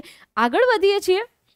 થાઇરોક્સિન અંતઃસ્રાવ છે તે સ્ત્રવે છે થાઇરોઇડ ગ્રંથિમાંથી. હવે આ શરીરની ચયાપચયની ક્રિયાઓનું નિયમન કરે છે. બેઝલ મેટાબોલિક રેટ જે છે, મેટાબોલિક રેટ ચયાપચયની ક્રિયાઓનું નિયમન કોણ કરે છે? થાઇરોક્સિન કરે છે. જો તે ના હોય તો એક રોગ થાય છે ગોઈટર. તમે જોયું હશે ઘણા લોકોને, ક્યારેક તમે જોયું હશે કોઈ ફોટોમાં કે ગળાનો જે ભાગ છે તે એકદમ ફૂલેલો હોય છે. તો તે થાઇરોઇડ ગ્રંથિઓ છે તે ફૂલી જાય છે, સોજી જાય છે. કોને લીધે સોજી જાય છે? તો કે થાઇરોક્સિન અંતઃસ્રાવ નથી બનતો હોતો. હવે થાઇરોક્સિન અંતઃસ્રાવ શા માટે નથી બનતો? તો થાઇરોક્સિન અંતઃસ્રાવના નિર્માણ માટે એક બહુ જ એવો જરૂરી ઘટક છે જેનું નામ છે આયોડીન. આયોડીન છે તે આપણા શરીરને ક્યાંથી મળે છે? તો કે મીઠું, આયોડીન યુક્ત મીઠું ખાવું જોઈએ. આવું તમે સાંભળ્યું હશે. તો એનું કારણ છે કે જ્યારે આયોડીન યુક્ત મીઠું ખાવામાં આવે છે, તેનો વપરાશ કરવામાં આવે છે તો શરીરને પૂરતા પ્રમાણમાં આયોડીન મળે છે. આયોડીન પૂરતા પ્રમાણમાં મળવાથી થાઇરોક્સિન અંતઃસ્રાવ છે તે બનતો હોય છે, સંશ્લેષણ તેનું થતું હોય છે. તો જે ત્રુટિ છે તે છે ગોઈટર અને તેનું જે નિવારણ છે, તેનો જે ઉપાય છે તે એ જ છે કે આપણે ખોરાકમાં આયોડીન યુક્ત મીઠું છે તે વાપરવું જોઈએ. તો થાઇરોક્સિન અંતઃસ્રાવને લીધે જે ડિસઓર્ડર થાય છે, જે ત્રુટિ સર્જાય છે, તેને હું ગોઈટર એવું નામ આપીશ. ગળાના ભાગે જે સોજો થાય છે એટલે કે જે ગ્રંથિ છે તે સોજી જાય છે, તો ગોઈટર. ઇન્સ્યુલિનનો સ્ત્રાવ જો રેગ્યુલર નથી થતો હોતો, સમય નથી થતો હોતો, તો તે ડાયાબિટીસ, મધુપ્રમેહ પ્રેરે છે. તો આ હતું અંતઃસ્રાવના અસંતુલનથી સર્જાતી અનિયમિતતાઓ અથવા તો ત્રુટિઓ જે ટેક્સ્ટબુક પ્રમાણે તમારે યાદ રાખવાની છે. આટલી જ છે, આ જ તમારે યાદ રાખવાની રહે છે. તો અહીંયા આ ચેપ્ટર છે તે પૂરું થાય છે. ખૂબ જ લાંબુ એવું ચેપ્ટર છે, ઘણા બધા એવા નવા ટોપિક્સ છે જે તમને શીખવા મળ્યા છે. તો આ એક આખું ચેપ્ટર છે, તેના માટે આપણે એક સરસ મજાનો માઇન્ડ મેપ બનાવી લઈએ. માઇન્ડ મેપથી શું થશે? તો કે તમને સરળતાથી ચેપ્ટર છે તે યાદ રહી જશે. તો માઇન્ડ મેપ આપણે બનાવી લઈએ. માઇન્ડ મેપ બનાવવા માટે એક બ્લેન્ક સ્લાઇડ. તો આપણે સૌથી પહેલા તો સંકલન અને નિયંત્રણમાં 2 વસ્તુઓનો અભ્યાસ કર્યો. નિયંત્રણ અને સંકલન. નિયંત્રણ અને સંકલન. હવે આ નિયંત્રણ અને સંકલનમાં સૌથી પહેલા તો આપણે શરૂ કર્યું હતું ચેતાતંત્રથી. ચેતાતંત્રમાં આપણે મનુષ્યમાં બે પ્રકારના ચેતાતંત્ર જોયા, ટીએનએસ અને પીએનએસ, મધ્યવર્તી અને પરિઘવર્તી. હવે આ મધ્યવર્તી ચેતાતંત્રના આપણે બે ભાગ જોયા, મગજ અને કરોડરજ્જુ. પરિઘવર્તી ચેતાતંત્રમાં આપણે જોયું કે દૈહિક અને સ્વયંવર્તી ચેતાતંત્રનો સમાવેશ થાય છે. દૈહિક અને સ્વયંવર્તી ચેતાતંત્રનો સમાવેશ થાય છે. આ સ્વયંવર્તી ચેતાતંત્ર ફરી અનુકંપી અને પરાનુકંપી ચેતાતંત્રમાં વિભાજિત થાય છે. તો અહીં સુધી આપણે અભ્યાસ કર્યો. મગજનો આપણે સેપરેટ અભ્યાસ કર્યો, તો એક મગજનો પણ ફ્લો ચાર્ટ બનાવી લઈએ છીએ. તેના માટે ઓરેન્જ કલરનો ઉપયોગ કરીશું. મગજ 3 ભાગ, અગ્ર મગજ, મધ્ય મગજ અને પશ્ચ મગજ. પાછળનો જે ભાગ છે તે પશ્ચ મગજ. તો આનો આપણે અભ્યાસ કર્યો. ત્યારબાદ અગ્ર મગજ, મધ્ય મગજ અને પશ્ચિમ મગજના જે ભાગ હતા, ધ્રાણપિંડ, બૃહદ મસ્તિષ્ક, ગોળાર્ધ હતું. અહીંયા ચતુષ્કાય ખંડો હતા અને અહીંયા સેતુ, લંબમજ્જાનો આપણે અભ્યાસ કર્યો હતો. ત્યારબાદ આગળ વધીએ તો જઈએ છીએ હવે આપણે અંતઃસ્ત્રાવી તંત્ર પાસે. અંતઃસ્ત્રાવી તંત્ર. તો આ જે અંતઃસ્ત્રાવી તંત્ર હતું તેમાં આપણે શેનો અભ્યાસ કર્યો? તો અંતઃસ્ત્રાવી તંત્રમાં વિદ્યાર્થી મિત્રો આપણે અભ્યાસ કર્યો હતો અંતઃસ્ત્રાવી ગ્રંથિઓનો. તો અંતઃસ્ત્રાવી ગ્રંથિઓમાં આપણે શરૂઆત કરી હતી પિટ્યુટરી ગ્લેન્ડથી. એવું કહી શકાય કે જે માસ્ટર ગ્લેન્ડ છે, પિટ્યુટરી ગ્રંથિ. પિટ્યુટરી ગ્રંથિ બાદ આપણે થાઇરોઇડ ગ્રંથિ, જે જરૂરી એવી ગ્રંથિઓ છે ટેક્સ્ટબુક મુજબ, તેના નામ અહીં લખું છું. થાઇરોઇડ ગ્રંથિ બાદ સ્વાદુપિંડ. ટેક્સ્ટબુક પ્રમાણે જરૂરી ગ્રંથિઓના નામ જ અહીં લખવામાં આવ્યા છે. આપણે અભ્યાસ તેનાથી વધુ ગ્રંથિઓનો કર્યો છે, પણ જો તમને એક ક્વિક રિવિઝન જોતું હોય એનસીઆરટી તમારી જે ટેક્સ્ટબુક છે તે મુજબનું, તો તે તમને અહીં મળી જશે. શુક્રપિંડ અને અંડપિંડ. જે ખામીઓ આપણે જોઈ, જે ત્રુટીઓ આપણે જોઈ, તે ત્રુટીઓને પણ આપણે અહીં વર્ણવી દઈએ, કેવી રીતે તેમને પણ ભૂલી શકાય. બ્લુ કલરથી આપણે અહીં ત્રુટીઓને વર્ણવી દઈએ છીએ. સૌથી પહેલા તો આપણે જોઈ વામનતા અથવા તો વધુ ઊંચાઈ. વામનતા અથવા તો વધુ ઊંચાઈ. આ જે ત્રુટિ છે તે સંકળાયેલી છે પિટ્યુટરી ગ્રંથિ સાથે. થાઇરોઇડના લીધે જે ત્રુટિ આપણે જોઈ હતી તે હતી ગોઈટર અને સ્વાદુપિંડના લીધે જે ત્રુટિ આપણે જોઈ હતી તે હતી મધુપ્રમેહ અથવા તો ડાયાબિટીસ. મધુપ્રમેહ અથવા તો ડાયાબિટીસ. તો અહીંયા પ્રાણીઓમાં જે આપણે ભણ્યા તે અહીં પૂર્ણ થાય છે. પરાવર્તી કમાન પણ આપણે જોઈ, તો એક સરસ મજાનું પરાવર્તી કમાન પણ તમારા માટે બનાવી દઈએ. તો પરાવર્તી કમાન છે તે ક્યાંથી શરૂ થતી હતી? તે શરૂ થતી હતી સંવેદનાગ્રાહી અંગ પાસેથી. તો અહીંયા આપણે લખીએ સંવેદનાગ્રાહી અંગ. જે ચેતા આવશે તે આવી જશે સંવેદી ચેતા. હવે આ સંવેદી ચેતા ક્યાં જાય છે? તો સંવેદી ચેતા જાય છે કરોડરજ્જુ પાસે. તે જાય છે કરોડરજ્જુ પાસે. હવે આ કરોડરજ્જુ છે તે શું કરે છે? તો કે કરોડરજ્જુ છે તે ચાલક ચેતા અને ચાલક ચેતા શું કરે છે? પ્રતિચાર આપે છે. તો આ એક પરાવર્તી કમાન છે જે તમારા માટે બનાવી છે સરળતાથી યાદ રહે તે માટે. તો નિયંત્રણ અને સંકલન પ્રાણીઓમાં ચેતાતંત્ર, મધ્યવર્તી ચેતાતંત્ર, પરિઘવર્તી ચેતાતંત્ર, તેના પ્રકાર જોઈ લીધા. હા, ખાસ એક યાદ રાખવાનું છે કે મસ્તિષ્ક અથવા તો મગજમાંથી જે ચેતાઓ નીકળે છે અને કરોડરજ્જુમાંથી જે ચેતાઓ નીકળે છે તેમનું પણ અહીંયા એક બોક્સ બનાવીને લખી દઈએ છીએ. તો જે મસ્તિષ્ક ચેતાઓ છે મગજમાંથી જે ઉદ્ભવે છે, મસ્તિષ્ક ચેતા 12 જોડ, અને જે ચેતાઓ કરોડરજ્જુમાંથી ઉદ્ભવે છે, કરોડરજ્જુ ચેતા 31. તો એકદમ સરસ રીતે સમરાઇઝ થઈ ગયું છે બધું જ નિયંત્રણ અને સંકલન પ્રાણીઓમાં. એકવાર વનસ્પતિમાં પણ સમરાઇઝ કરી લઈએ. તો વનસ્પતિમાં બહુ જ સરળ છે. વનસ્પતિમાં આપણે અંતઃસ્ત્રાવો જોયા. અંતઃસ્ત્રાવો ઉપરાંત વનસ્પતિમાં આપણે શું જોયું? વનસ્પતિમાં 2 પ્રકારની મૂવમેન્ટ, હલનચલન જોયું, નેસ્ટ્રિક અને ટ્રોપિઝમ. નેસ્ટ્રિક છે તે વૃદ્ધિથી સ્વતંત્ર રીતે થતું હલનચલન છે. ટ્રોપિઝમ છે તે એવું હલનચલન હતું જે વૃદ્ધિ સાથે થતું હતું, વૃદ્ધિને આધારિત હતું.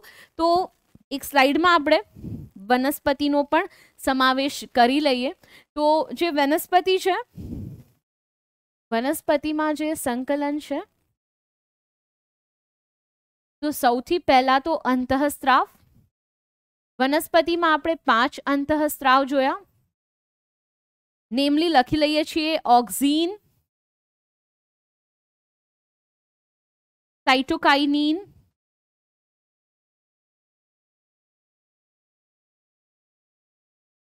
જિબ્રેલિન,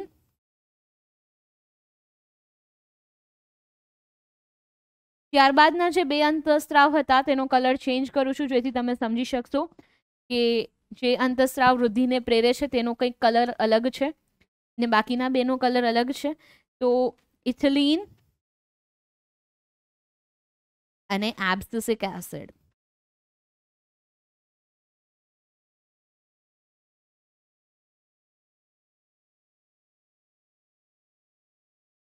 અહીંયા જોઈએ છે વૃદ્ધિના કારણે જે આપણે હલનચલન જોયું, જે હલનચલન આપણે જોયું વનસ્પતિમાં, તો તેને પણ દર્શાવી દઈએ છીએ. હલનચલન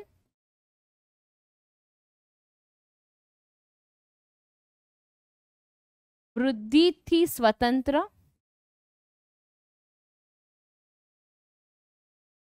લજામણીમાં જોયું, જેને હિગ્મોનેસ્ટ્રી કીધું આપણે.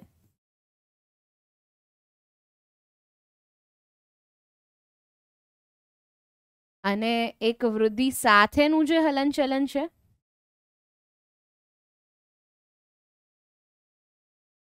સાથે, તેને આપણે ટ્રોપિઝમ એવું નામ આપ્યું, અથવા તો તેના માટે આવર્તન એવો શબ્દ છે આપણી પાસે. 5 પ્રકારના આવર્તન જોયા, 5 અલગ અલગ ફેક્ટર્સ, 5 અલગ અલગ પ્રક્રિયકોને કારણે. તો તે 5યનો ઉલ્લેખ અહીંયા કરી નાખીએ છીએ. ભૂ આવર્તન, જલાવર્તન, સ્પર્શાવર્તન. સ્પર્શ પહેલા આપણે પ્રકાશાવર્તન લખી લઈએ.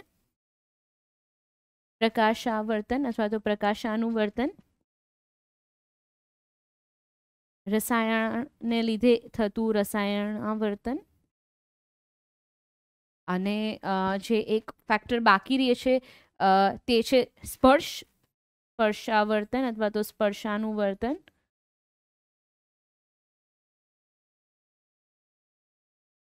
આ 2 કેસને અલગ રાખું છું. અહીંયા તમને હું મૂળ અને પ્રકાંડ માટે પોઝિટિવ નેગેટિવ પણ કહી દઉં છું. તો મૂળ અને પ્રકાંડ, પ્લસની સાઇન પોઝિટિવ છે. તો ભૂ આવર્તન, જમીન તરફની જે વૃદ્ધિ છે તે મૂળમાં હોય છે, એટલે કે ગુરુત્વાકર્ષણ તરફની જીઓટ્રોપિઝમ, મૂળ પોઝિટિવ, પ્રકાંડ નેગેટિવ. આગળ વધીએ. ત્યારબાદ જલાવર્તન, જલ, પાણી, મૂળ પોઝિટિવ અને પ્રકાંડ નેગેટિવ દેખાડે છે, તેનાથી વિરુદ્ધ દિશામાં વૃદ્ધિ કરતું હોય છે. પ્રકાશાવર્તન છે, મૂળની વૃદ્ધિ પ્રકાશની વિરુદ્ધ દિશામાં હોય છે, મૂળ નેગેટિવ, પ્રકાંડ પોઝિટિવ. તો આ ખાસ યાદ રાખી લેજો. અને જે 2 ઉદાહરણ રસાયણવર્તન અને સ્પર્શાનુવર્તનના હતા. તે એક તો છે પરાગ નલિકાની વૃદ્ધિ, પરાગ નલિકાની વૃદ્ધિ, જે રસાયણવર્તનનું ઉદાહરણ છે પોઝિટિવ. અને કોઈ આધાર સાથે જ્યારે કોઈ વનસ્પતિ છે, કોઈ છોડ છે, તે ઉગતો હોય છે, તેની સાથે સ્પર્શ સાથે, તો તેને આપણે સ્પર્શાનુવર્તન તરીકે ઓળખીએ છીએ, જે વટાણાના છોડમાં ખાસ કરીને જોવા મળે છે. તો અહીંયા માઇન્ડ મેપ વનસ્પતિનો પર પૂર્ણ થાય છે. સંપૂર્ણ ચેપ્ટર છે, chapter number 7 control and coordination, તે અહીંયા પૂરું થાય છે. તમને કોઈ પણ ડાઉટ્સ, કોઈ પણ પ્રશ્ન હોય તો તમે કમેન્ટ બોક્સમાં શ્યોરલી પૂછી શકો છો. મળીશું નેક્સ્ટ ચેપ્ટરમાં. ત્યાં સુધી ભણતા રહેજો અને કોઈ પણ સવાલ, કોઈ પણ ક્વેરી કમેન્ટ બોક્સમાં જણાવી શકો છો. મિલતે હૈ in the next class with the next topic. Till then bye bye, take care and thank you so much.